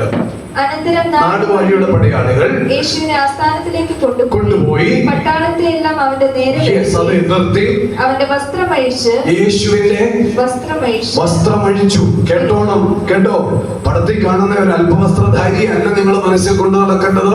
വസ്ത്രം മുഴുവനും അഴിച്ചു. എന്നിട്ട് പറയുകയാണ്, ഒരു ചുവന്ന മേലങ്കി ധരിപ്പിച്ചു. മുള്ളുകൊണ്ട് ഒരു കിരീടം, വിഷമുൾ കിരീടം തറച്ചു. യേശുവിന്റെ ശിരസിൽ കൊണ്ടുവന്ന് തറച്ചു. വലത് കൈയിൽ ഒരു കോലും കൊടുത്ത് അവന്റെ മുൻപിൽ മുട്ടുകുത്തി, യഹൂദന്മാരുടെ രാജാവേ ജയ ജയ എന്ന് പരിഹസിച്ചു. വലത് കയ്യിൽ ഒരു വടിക്കമ്പ്, ഒരു കൊച്ച്, ഒരു ഭംഗിയില്ലാത്തൊരു കമ്പും കൊടുത്തിട്ട് സകല ആൾക്കാരും വന്നിട്ട് യേശുവിനെ പരിഹസിക്കുക. എന്താ പരിഹസിച്ചത്? യഹൂദന്മാരുടെ രാജാവേ ജയ ജയ ജയ എന്ന് പരിഹസിച്ചു. ഹല്ലേലൂയ. ഞാനിവിടെ ഒരു വാക്യം രാവിലെ നീതുവിന്റെ കയ്യിൽ എടുത്തു കൊടുത്തു. ഞാൻ പറഞ്ഞു, മോളെ ഇത് ഇടയ്ക്കിടയ്ക്ക് ഇടണമെന്ന് ഞാൻ പറഞ്ഞു. ഇവിടെ പറയാം, നിങ്ങളുടെ ബന്ധനങ്ങൾ മുറുകി പോകാതിരിക്കേണ്ടതിന് നിങ്ങൾ ആരായിട്ട് മാറരുത്. ഇത് ഞാൻ പറയും, സഭയിൽ ഒട്ടിച്ചു വെക്കണം. സഭയെ കയറി വരുന്ന വാതുക്കൽ ഒട്ടിച്ചു വെക്കണം. അതിന് ഞാൻ ഒട്ടിക്കാൻ കുഴപ്പമുണ്ടോ? ഇവിടെ എന്താ പറയുന്നത്? നിങ്ങളുടെ ബന്ധനങ്ങൾ മുറുകി പോകാതിരിക്കേണ്ടതിന് നിങ്ങൾ ആരാകരുത്? പരിഹാസികളാകരുത്. യേശയ്യാവ് 28-ന്റെ 22 പറയുക, ഒരു മനുഷ്യനെയും എന്ത് വെക്കരുത്? പരിഹസിക്കരുത്. ഇവിടെ ഞാൻ ഈ വിഷയം വിടുകയാണ്. ഇത് നമുക്ക് ഒട്ടിച്ചു വെക്കാം, ഇടയ്ക്കിടയ്ക്ക് വായിക്കാം. ഈ ഭാഗത്തേക്ക് തിരിച്ചു വരും. ഇവിടെ യേശു കർത്താവിനെ ഒരു കയ്യിൽ ഒരു കൊച്ചു വടിയും കൊടുത്തിട്ട് യഹൂദന്മാർ ഉൾപ്പെടെ നിന്നിട്ട് യേശുവിനെ കളിയാക്കുക. എന്താ? യഹൂദന്മാരുടെ രാജാവേ ജയ ജയ ജയ ജയ എന്ന് പറഞ്ഞു യേശുവിനെ കളിയാക്കുക. അടുത്തത് താഴോട്ട്. പിന്നെ അവന്റെ മേൽ തുപ്പി. എന്താ ചെയ്തത്? നിങ്ങളുടെ മേൽ ആരെങ്കിലും തുപ്പാനായിട്ട് അനുവദിക്കുകയോ? ആരെങ്കിലും അനുവദിക്കുകയോ? മദർ തെരേസ ഒരു ദിവസം തന്നെ അനാഥാലയത്തിലെ കുഞ്ഞുങ്ങൾക്ക് വേണ്ടി ഏതോ ഒരു വലിയ പണക്കാരന്റെ വീട്ടിൽ ചെന്നപ്പോൾ ആ പണക്കാരന്റെ വീട്ടിൽ ചെന്ന് കൈ കാണിച്ചു, ഞാനൊരു അനാഥാലയം നടത്തുന്നുണ്ട്, ഞങ്ങളുടെ കുഞ്ഞുങ്ങൾക്ക് 100 കണക്കിന് പട്ടിണി പാവങ്ങളായ കുഞ്ഞുങ്ങൾക്ക് ഞങ്ങൾ ആഹാരം കൊടുക്കുന്നുണ്ട്, അവർക്ക് കൊടുക്കേണ്ട ആഹാരത്തിന്റെ ഒരു വിഹിതം നിങ്ങൾ തരണമേ എന്നുള്ള യാചന ഒരു വീട്ടിൽ അഭ്യർത്ഥിച്ചപ്പോൾ ആ കൈവെള്ളയിലേക്ക് ആ വീട്ടുകാരൻ ഇറങ്ങി വന്ന് കാർക്കിച്ചു തുപ്പി. മദർ തെരേസ കാർക്കിച്ചു തുപ്പിയ തുപ്പലുണ്ടല്ലോ, കൈവെള്ളയിൽ നോക്കിയിട്ട് അത് തന്റെ ശരീരത്തിലേക്ക് തേച്ചിട്ട് പറയുക, ഇത് എനിക്കുള്ള സമ്മാനം, എന്റെ കുഞ്ഞുങ്ങൾക്കുള്ളത് തരാൻ പറഞ്ഞപ്പോൾ അദ്ദേഹത്തിന്റെ ഹൃദയത്തിനകം തുടങ്ങിയത് എന്നിട്ട് പറയുക, എന്റെ സ്വത്തിന്റെ ഒരു ഭാഗം അനാഥ കുഞ്ഞുങ്ങൾക്ക് വേണ്ടി ഞാൻ എഴുതി തരുന്നു, നിങ്ങളുടെ ത്യാഗമനോഭാവം കണ്ട്. ഹല്ലേലൂയ. പിടികിട്ടുന്നുണ്ടോ? എത്ര ഭയങ്കരമായല്ലേ, എത്ര ഭയങ്കരമായി. ഇതാ ശുശ്രൂഷ എന്ന് പറയുന്നത്. ഈ ശുശ്രൂഷ നമ്മൾ ചെയ്യണം. ഇവിടെ പറയുക, യേശുവിന്റെ മേൽ തുപ്പി, എന്നിട്ട് കോൽ കൊണ്ട് അവന്റെ തലയിൽ അടിച്ചു. അടുത്ത ഭാഗം, പിന്നെ അവനെ പരിഹസിച്ച് തീർന്നപ്പോൾ മേലങ്കി നീക്കി അവന്റെ സ്വന്തം വസ്ത്രം ധരിപ്പിച്ചു, ക്രൂശിക്കുവാനായിട്ട് കൊണ്ടുപോയി. താഴോട്ട് വായിച്ചോട്ടെ. അവർ പോകുമ്പോൾ ശിമോൻ എന്നു പേരുള്ള കുറേനക്കാരൻ എന്ന് പറയുന്ന ഒരു സാധാരണ താഴ്ന്ന ജാതിയിലുള്ള ഒരു മനുഷ്യൻ, അവൻ വയലിൽ വേല ചെയ്തുകൊണ്ടിരിക്കുക. നിർബന്ധത്താൽ അവനെ വിളിച്ചോണ്ട് വന്നു. ഉറങ്ങരുതേ, ഉറങ്ങരുതേ, ഉറങ്ങരുതേ. ഈ കുറേനക്കാരൻ ശിമോനെ വിളിച്ചു. ശിമോനോട് പറഞ്ഞു, യേശു 200 റാത്തലിന് മുകളിൽ തൂക്കമുള്ള പച്ച പൈമരെ കുരിശ് ചുമന്നുകൊണ്ട് കാൽവറിയിലേക്ക് നടന്നു പോവുക. അതെടുക്കാൻ അവന് ബുദ്ധിമുട്ട്, അതുകൊണ്ട് അതെടുത്തോണ്ട് പോകാൻ അവനെ ഒന്ന് സഹായിക്കണമെന്ന് പറഞ്ഞു. കുറേനക്കാരനെ ശിമോനെ നിർബന്ധിച്ചു. നിർബന്ധത്താൽ കുറേനക്കാരനെ ശിമോൻ വന്ന് യേശുവിന്റെ കുരിശിന്റെ അറ്റം ഒന്ന് ചുമന്നു. കുറച്ച് ചരിത്രങ്ങളും പശ്ചാത്തലങ്ങളും ഉണ്ട്, ഞാൻ തൊടുന്നില്ല. തൊട്ടാൽ സമയം മുമ്പോട്ടങ്ങ് പോകുമല്ലോ. ഏതെങ്കിലും വേദികൾ കിട്ടിയാൽ അത് പറയാനായിട്ട് ഞാൻ സന്നദ്ധനായിരിക്കും. ദൈവം അനുഗ്രഹിക്കട്ടെ. അങ്ങനെ കുറേനക്കാരനെ ശിമോനെ യേശു കർത്താവിന്റെ കുരിശ് ചുമപ്പാൻ നിർബന്ധിച്ചു. അവൻ കുരിശ് ചുമന്നു. തലയോടിടവെന്ന് അർത്ഥമുള്ള ഗോൽഗോഥ എന്ന സ്ഥലത്തെത്തിയപ്പോൾ അവന് കയ്പ് കലർന്ന വീഞ്ഞ് കുടിപ്പാൻ കൊടുത്തു. അടുത്തത്, അത് രുചിച്ച് നോക്കിയാൽ അവന് കുടിപ്പാൻ മനസ്സായില്ല. അവനെ ക്രൂശിൽ തറച്ച ശേഷം അവർ ചീട്ടിട്ടു അവന്റെ വസ്ത്രം പകുത്തെടുത്തു. താഴോട്ട് അവിടെ ഇരുന്നുകൊണ്ട് അവനെ കാത്തു. ശേഷം താഴോട്ട്, യഹൂദന്മാരുടെ രാജാവായ യേശു എന്ന് അവന്റെ കുറ്റസംഗതി എഴുതി അവന്റെ തലമേൽ വെച്ചു. താഴോട്ട്, വലത്തും ഇടത്തുമായി 2 കള്ളന്മാരെയും യേശുവിനോടൊപ്പം ക്രൂശിച്ചു. കടന്നു പോകുന്നവർ തലകുലുക്കി അവനെ ദുഷിച്ചു. തലകുലുക്കി എന്ത് ചെയ്തു? ദുഷിച്ചു. മന്ദിരം പൊളിച്ച് 3 നാൾ കൊണ്ട് പണിയുന്നവനെ നിന്നെ തന്നെ രക്ഷിക്കാൻ ദൈവപുത്രനെങ്കിൽ ക്രൂശിൽ നിന്ന് ഇറങ്ങി വാ എന്ന് പറഞ്ഞു. ഞാൻ നിർത്തുകയാണ്. യേശു കർത്താവ് മാനവകുലത്തിന്റെ പാപത്തിന്റെ പരിഹാരത്തിന് വേണ്ടി ഒരിക്കലായി കാൽവറിയിൽ കയറി. 3 ആണികളിൽ മേൽ 9 ഇഞ്ച് നീളമുള്ള ഒരു കാണിയിൽ യേശു ക്രൂശിക്കപ്പെട്ടു. വിശ്വമോത്സവികൃതം തറച്ചു. ഞാനൊരു കാര്യം പറയാം, നമ്മൾ നടന്നു ചെയ്ത പാപത്തിന്റെ പരിഹാരത്തിന് വേണ്ടി നമ്മുടെ കാലിൽ ആണിയടിക്കേണ്ട സ്ഥാനത്ത് യേശു പറഞ്ഞു, നോ, സുരേഷിന്റെ പാപത്തിന്റെ പരിഹാരത്തിന് വേണ്ടി എന്റെ കാലിൽ ആണിയടിച്ചോളാൻ. സുരേഷ്, നീ ചെയ്ത പാപത്തിന്റെ പരിഹാരത്തിന് വേണ്ടി നിന്റെ കയ്യിൽ ആണിയടിക്കാൻ ഞാൻ സമ്മതിക്കത്തില്ല, അത് എന്റെ കയ്യിൽ അടിച്ചോ. ഹല്ലേലൂയ. സുരേഷ്, നീ ചിന്തിച്ച് ചെയ്ത പാപത്തിന്റെ പരിഹാരത്തിന് വേണ്ടി നിന്റെ തലയിൽ വിഷമുള്ളിൽ ഇടം വെക്കാൻ ഞാൻ അനുവദിക്കത്തില്ല, അത് എന്റെ തലയിൽ വെച്ചോ. നീ ഹൃദയം കൊണ്ട് ചെയ്ത പാപത്തിന്റെ പരിഹാരത്തിന് വേണ്ടി നിന്റെ വീട് അപ്പുറം തുളയ്ക്കണ്ട, അതും ഞാൻ ഏറ്റെടുക്കാൻ തയ്യാറാ. അങ്ങനെ മാനവകുലത്തിന്റെ സകല പാപത്തിന്റെയും പരിഹാരത്തിന് വേണ്ടി ഒരിക്കലും യേശു കർത്താവ് കാൽവറിയിൽ നമുക്ക് വേണ്ടി സകലതും സഹിച്ചു. ആ യേശു കർത്താവ് തന്നെ ഏൽപ്പിക്കുന്നതിന് മുൻപ് പറഞ്ഞു, നിങ്ങൾ കൂടി വരുമ്പോഴൊക്കെയും എന്റെ ഓർമ്മയ്ക്കായി എന്റെ ശരീരവും എന്റെ രക്തവും സംബന്ധിച്ച് നിങ്ങൾ കൂട്ടായ്മ ആചരിക്കണം. ആ യേശു കർത്താവ് നമുക്ക് വേണ്ടി ഒരിക്കലായി മരിച്ചു, അടക്കപ്പെട്ടു. നമുക്ക് വേണ്ടി ഇന്നും യേശു ജീവിക്കും. നമ്മുടെ കണ്ണുകളെ അടച്ച് എഴുന്നേറ്റ് നിൽക്കാൻ കണ്ണുകളെ അടയ്ക്കാം. ദൈവകരങ്ങളെ നമ്മെ തന്നെ ഒന്ന് ഏൽപ്പിച്ചു കൊടുക്കും. എല്ലാവരും ഹല്ലേലൂയ. ഒരു നിമിഷം ദൈവത്തിന്റെ കരങ്ങളിൽ ഒന്ന് സമ്പൂർണ്ണമായി ഒന്ന് സമർപ്പിച്ചാട്ടെ. നമ്മുടെ ജീവിതത്തെ ദൈവകരങ്ങളിലേക്ക് ഒന്ന് ഏൽപ്പിച്ചു കൊടുത്താട്ടെ. നമ്മുടെ ഹൃദയത്തെ ഒന്ന് വിട്ടുകൊടുത്താട്ടെ. നമ്മുടെ മനസ്സിനെ ഒന്ന് വിട്ടുകൊടുത്താട്ടെ. നമ്മുടെ ജീവിതത്തിൽ ഏതെങ്കിലും കൊടുക്കൽ വാങ്ങലിൽ എന്തെങ്കിലും കുറവുണ്ടായിട്ടുണ്ടെങ്കിൽ, നമ്മുടെ സംസാരത്തിൽ, നിരൂപണത്തിൽ, ചിന്തയിൽ, പ്രവൃത്തിയിൽ എന്തെങ്കിലും പ്രശ്നം വന്നിട്ടുണ്ടെങ്കിൽ, ദൈവത്തിന്റെ ഹൃദയത്തെ വേദനിപ്പിക്കുന്നത് വന്നിട്ടുണ്ടെങ്കിൽ, അതെല്ലാം ഒരു നിമിഷം കർത്താവേ എന്നോട് ക്ഷമിക്കണമേ എന്നേറ്റു പറഞ്ഞു ദൈവത്തിന്റെ സന്നിധിയിൽ നമുക്കൊന്ന് നിരപ്പ് പ്രാപിക്കാം. യേശു ആരാണെന്ന് അറിയാമോ? യേശു ഏക സത്യ ദൈവമാണ്. യേശു ഏക കർത്താവാണ്. യേശു ഏക രക്ഷകനാണ്. യേശു ഏക അവതാരമാണ്. യേശു ഏക മധ്യസ്ഥനാണ്. യേശു ഏക ആരാധ്യനാണ്. യേശു ക്രിസ്തു ഏക നായകനാണ്. യേശു ഏക യോഗ്യനാണ്. യേശു ഏക പരിശുദ്ധനാണ്. അവൻ ഏക ന്യായാധിപനാണ്. ആ യേശുവിന്റെ കരങ്ങളിൽ നിന്ന് നമ്മെ തന്നെ ഒന്ന് ഏൽപ്പിക്കാം. നമ്മുടെ ജീവിതത്തെ ഒന്ന് വിട്ടുകൊടുക്കാം. ചേർന്ന് പാടി നമുക്ക് ഒന്നിച്ച് ക്രൂശിതനെ മഹത്വപ്പെടുത്താം.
രാത്രിയിൽ അവൻ അപ്പമെടുത്ത് സ്തോത്രം ചൊല്ലി നുറുക്കി.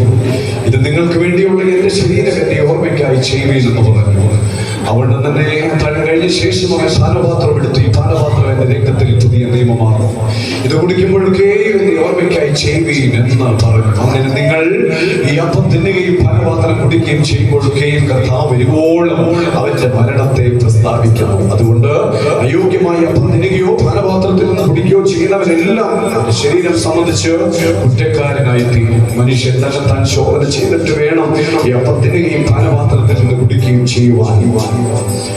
തിന്നുകയും കുടിക്കുകയും ചെയ്യുന്നവർ ശരീരത്തെ വിവേചിക്കാൻ ഞാൻ തനിക്ക് ശിക്ഷാവിധി തിന്നുകയും കുടിക്കുകയും ചെയ്യുന്നു. ഇത് ഹേതുവായി നിങ്ങളിൽ പലരും ബലഹീനരും രോഗികളുമാകുന്നു. അനേകം നിദ്ര കൊള്ളുന്നു.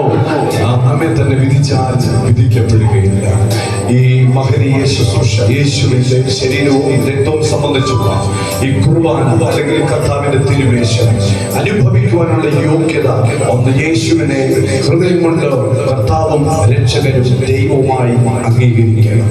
രണ്ട്, യേശു പറഞ്ഞ അലംഘനീയ കൽപ്പന, വെള്ളത്തിൽ യോഹന്നാൻ സ്നാപകന്റെ കൈക്കീഴിൽ യേശു സ്നാനം സ്വീകരിച്ചതുപോലെ നാം ഓരോരുത്തരും കർത്താവിന്റെ നാമത്തിൽ സ്നാനം വെള്ളത്തിൽ വീഴണം. അപ്പോൾ തന്നെ ജീവിതത്തിൽ എന്തെങ്കിലും കുറവുകൾ ഉണ്ടെങ്കിൽ അതെല്ലാം ദൈവസ്ഥലത്തിൽ ഏറ്റുപറഞ്ഞു മനസ്സാന്തരപ്പെടണം. പ്രവൃത്തി 3:19 ആകയാൽ നിങ്ങളുടെ പാപങ്ങൾ മാഞ്ഞു കിട്ടേണ്ടതിന് മനസ്സാന്തരപ്പെട്ട് തിരിഞ്ഞുകൊള്ളുവീൻ എന്നുള്ള വചനത്തെ ആസ്പദീകരിച്ച് നമ്മുടെ ഹൃദയത്തിലോ ചിന്തയിലോ ഏതെങ്കിലും നിരൂപണത്തിലോ കൊടുക്കൽ വാങ്ങലിലോ ആരുമായിട്ടുള്ള ഏതെങ്കിലും കൂട്ടുകെട്ടിലോ സംസർഗത്തിലോ തെറ്റോ കുറ്റോ കുറവോ വന്നിട്ടുണ്ടെങ്കിൽ അത് ഏറ്റുപറഞ്ഞ് ഞാൻ നിങ്ങളും ദൈവസ്ഥലത്തിൽ നിരപ്പുക. നമുക്കൊന്ന് ചേർപ്പിക്കാം. പരിശുദ്ധരേ, അങ്ങയുടെ കരങ്ങളിൽ ഞങ്ങളെ തന്നെ ഇന്ന് പകലേൽപ്പിക്കുന്നു. ഞങ്ങളുടെ ജീവിതത്തെ ഏൽപ്പിക്കുന്നു. ഞങ്ങൾക്ക് വേണ്ടി കാൽവറിയിൽ മരിച്ചല്ലോ, ഞങ്ങൾക്ക് വേണ്ടി കാൽവറിയിൽ അടക്കപ്പെട്ടല്ലോ, ഞങ്ങൾക്ക് വേണ്ടി അന്ന് ഉയർന്ന് എഴുന്നേറ്റ് ഇന്നും ജീവിക്കുന്നല്ലോ.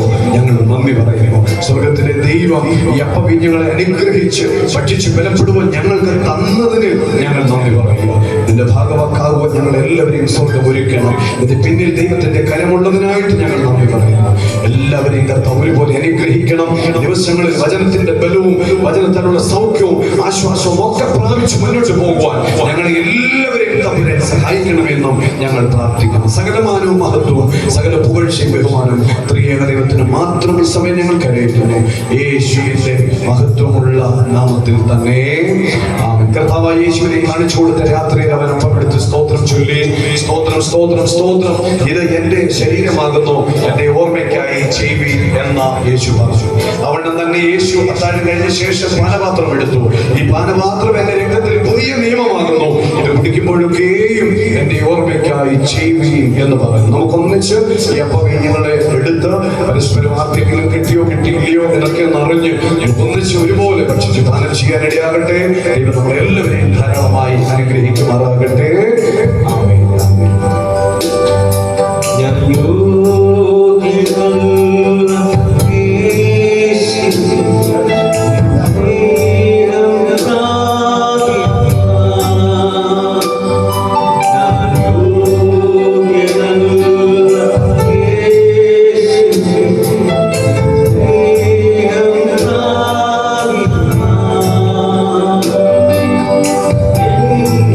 Thank you.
പരസ്പരം ഒന്ന് ഷെയർ ചെയ്ത് ഇടത്തോ വലത്തോ നിൽക്കുന്നവരാണെങ്കിലും ബ്ലെസ് ചെയ്ത് പ്രാർത്ഥിച്ച് നമുക്കായിരിക്കാം. ദൈവം അനുഗ്രഹിക്കും. സർവശക്തനും സർവാധികാരിയും സർവവ്യാപിയുമായ ഞങ്ങളുടെ നല്ല കർത്താവേ, നല്ല സമയത്തിൽ ഞങ്ങൾ നന്ദി പറയുന്നു. ഒരു പ്രാവശ്യം കൂടെ അവിടുത്തെ പാദത്തിലിരിപ്പാൻ ഞങ്ങളെ അനുവദിച്ചതിന് നന്ദി പറയുന്നു. അനുഗ്രഹിക്കപ്പെട്ട ഒരു സഹായം ഞങ്ങൾക്ക് തന്നതിനെ നന്ദി. പാടുവാനും പ്രാർത്ഥിപ്പാനും ഒക്കെ നമ്മൾ ഞങ്ങളെ ഒരുക്കിയല്ലോ, അതിനെല്ലാം ഞങ്ങൾക്ക് നന്ദി പറയുന്നു. പ്രത്യേകിച്ച് നല്ല പ്രബോധനങ്ങൾ ഞങ്ങൾക്ക് തന്നല്ലോ, നല്ല ലീഡിങ്ങിനെ തന്നല്ലോ, നല്ല വചനങ്ങളെ തന്നല്ലോ. കർത്താവിന്റെ ശരീരവും രക്തവും സംബന്ധിച്ച് ആചരിപ്പാൻ ഞങ്ങളെ ഒരുക്കിയല്ലോ, എല്ലാത്തിനും ഞങ്ങൾ നന്ദി പറയുന്നു. ഞങ്ങൾ പിരിയുന്നു. യാത്രത്തിൽ സാന്നിധ്യം ഞങ്ങളുടെ കൂടെ ഇരിക്കണം. എല്ലാ നന്മകളായാലും നിറയ്ക്കണം. മാനവും മഹത്വവും പുകഴ്ചയും പെരുമാറും എല്ലാം ദൈവത്തിനും മാത്രം ഞങ്ങൾ ഈ സമയം കരയിട്ടുന്നു. യേശുവിന്റെ മഹത്വമുള്ള നാമത്തിൽ തന്നെ. പിതാവാം ദൈവത്തിന്റെ സ്നേഹവും പുത്രനാം യേശുവിന്റെ കൃപയും ആശ്വസിപ്പിച്ച് വഴി നടത്തുന്ന പരിശുദ്ധാത്മാവാം ദൈവത്തിന്റെ കാവലും കൂട്ടായ്മയും നാം ഇവരുടെ മേലും നമ്മുടെ ഭവനങ്ങളുടെ മേലും നമ്മളെ ഏൽപ്പിച്ച എല്ലാ ആത്മീക ശുശ്രൂഷകളുടെ മേലും ഇന്നും എന്നും എല്ലായ്പ്പോഴും ഉണ്ടായിരിക്കുമാറാകട്ടെ. അർക്കപ്പെട്ട കുഞ്ഞാടായ യേശുവിനെ ചേർന്ന് നമുക്ക് കരമുയർത്തി മഹത്വം കരയേറ്റാം. Hallelujah, hallelujah, hallelujah, hallelujah. Amen. കർത്താവായ യേശുവേ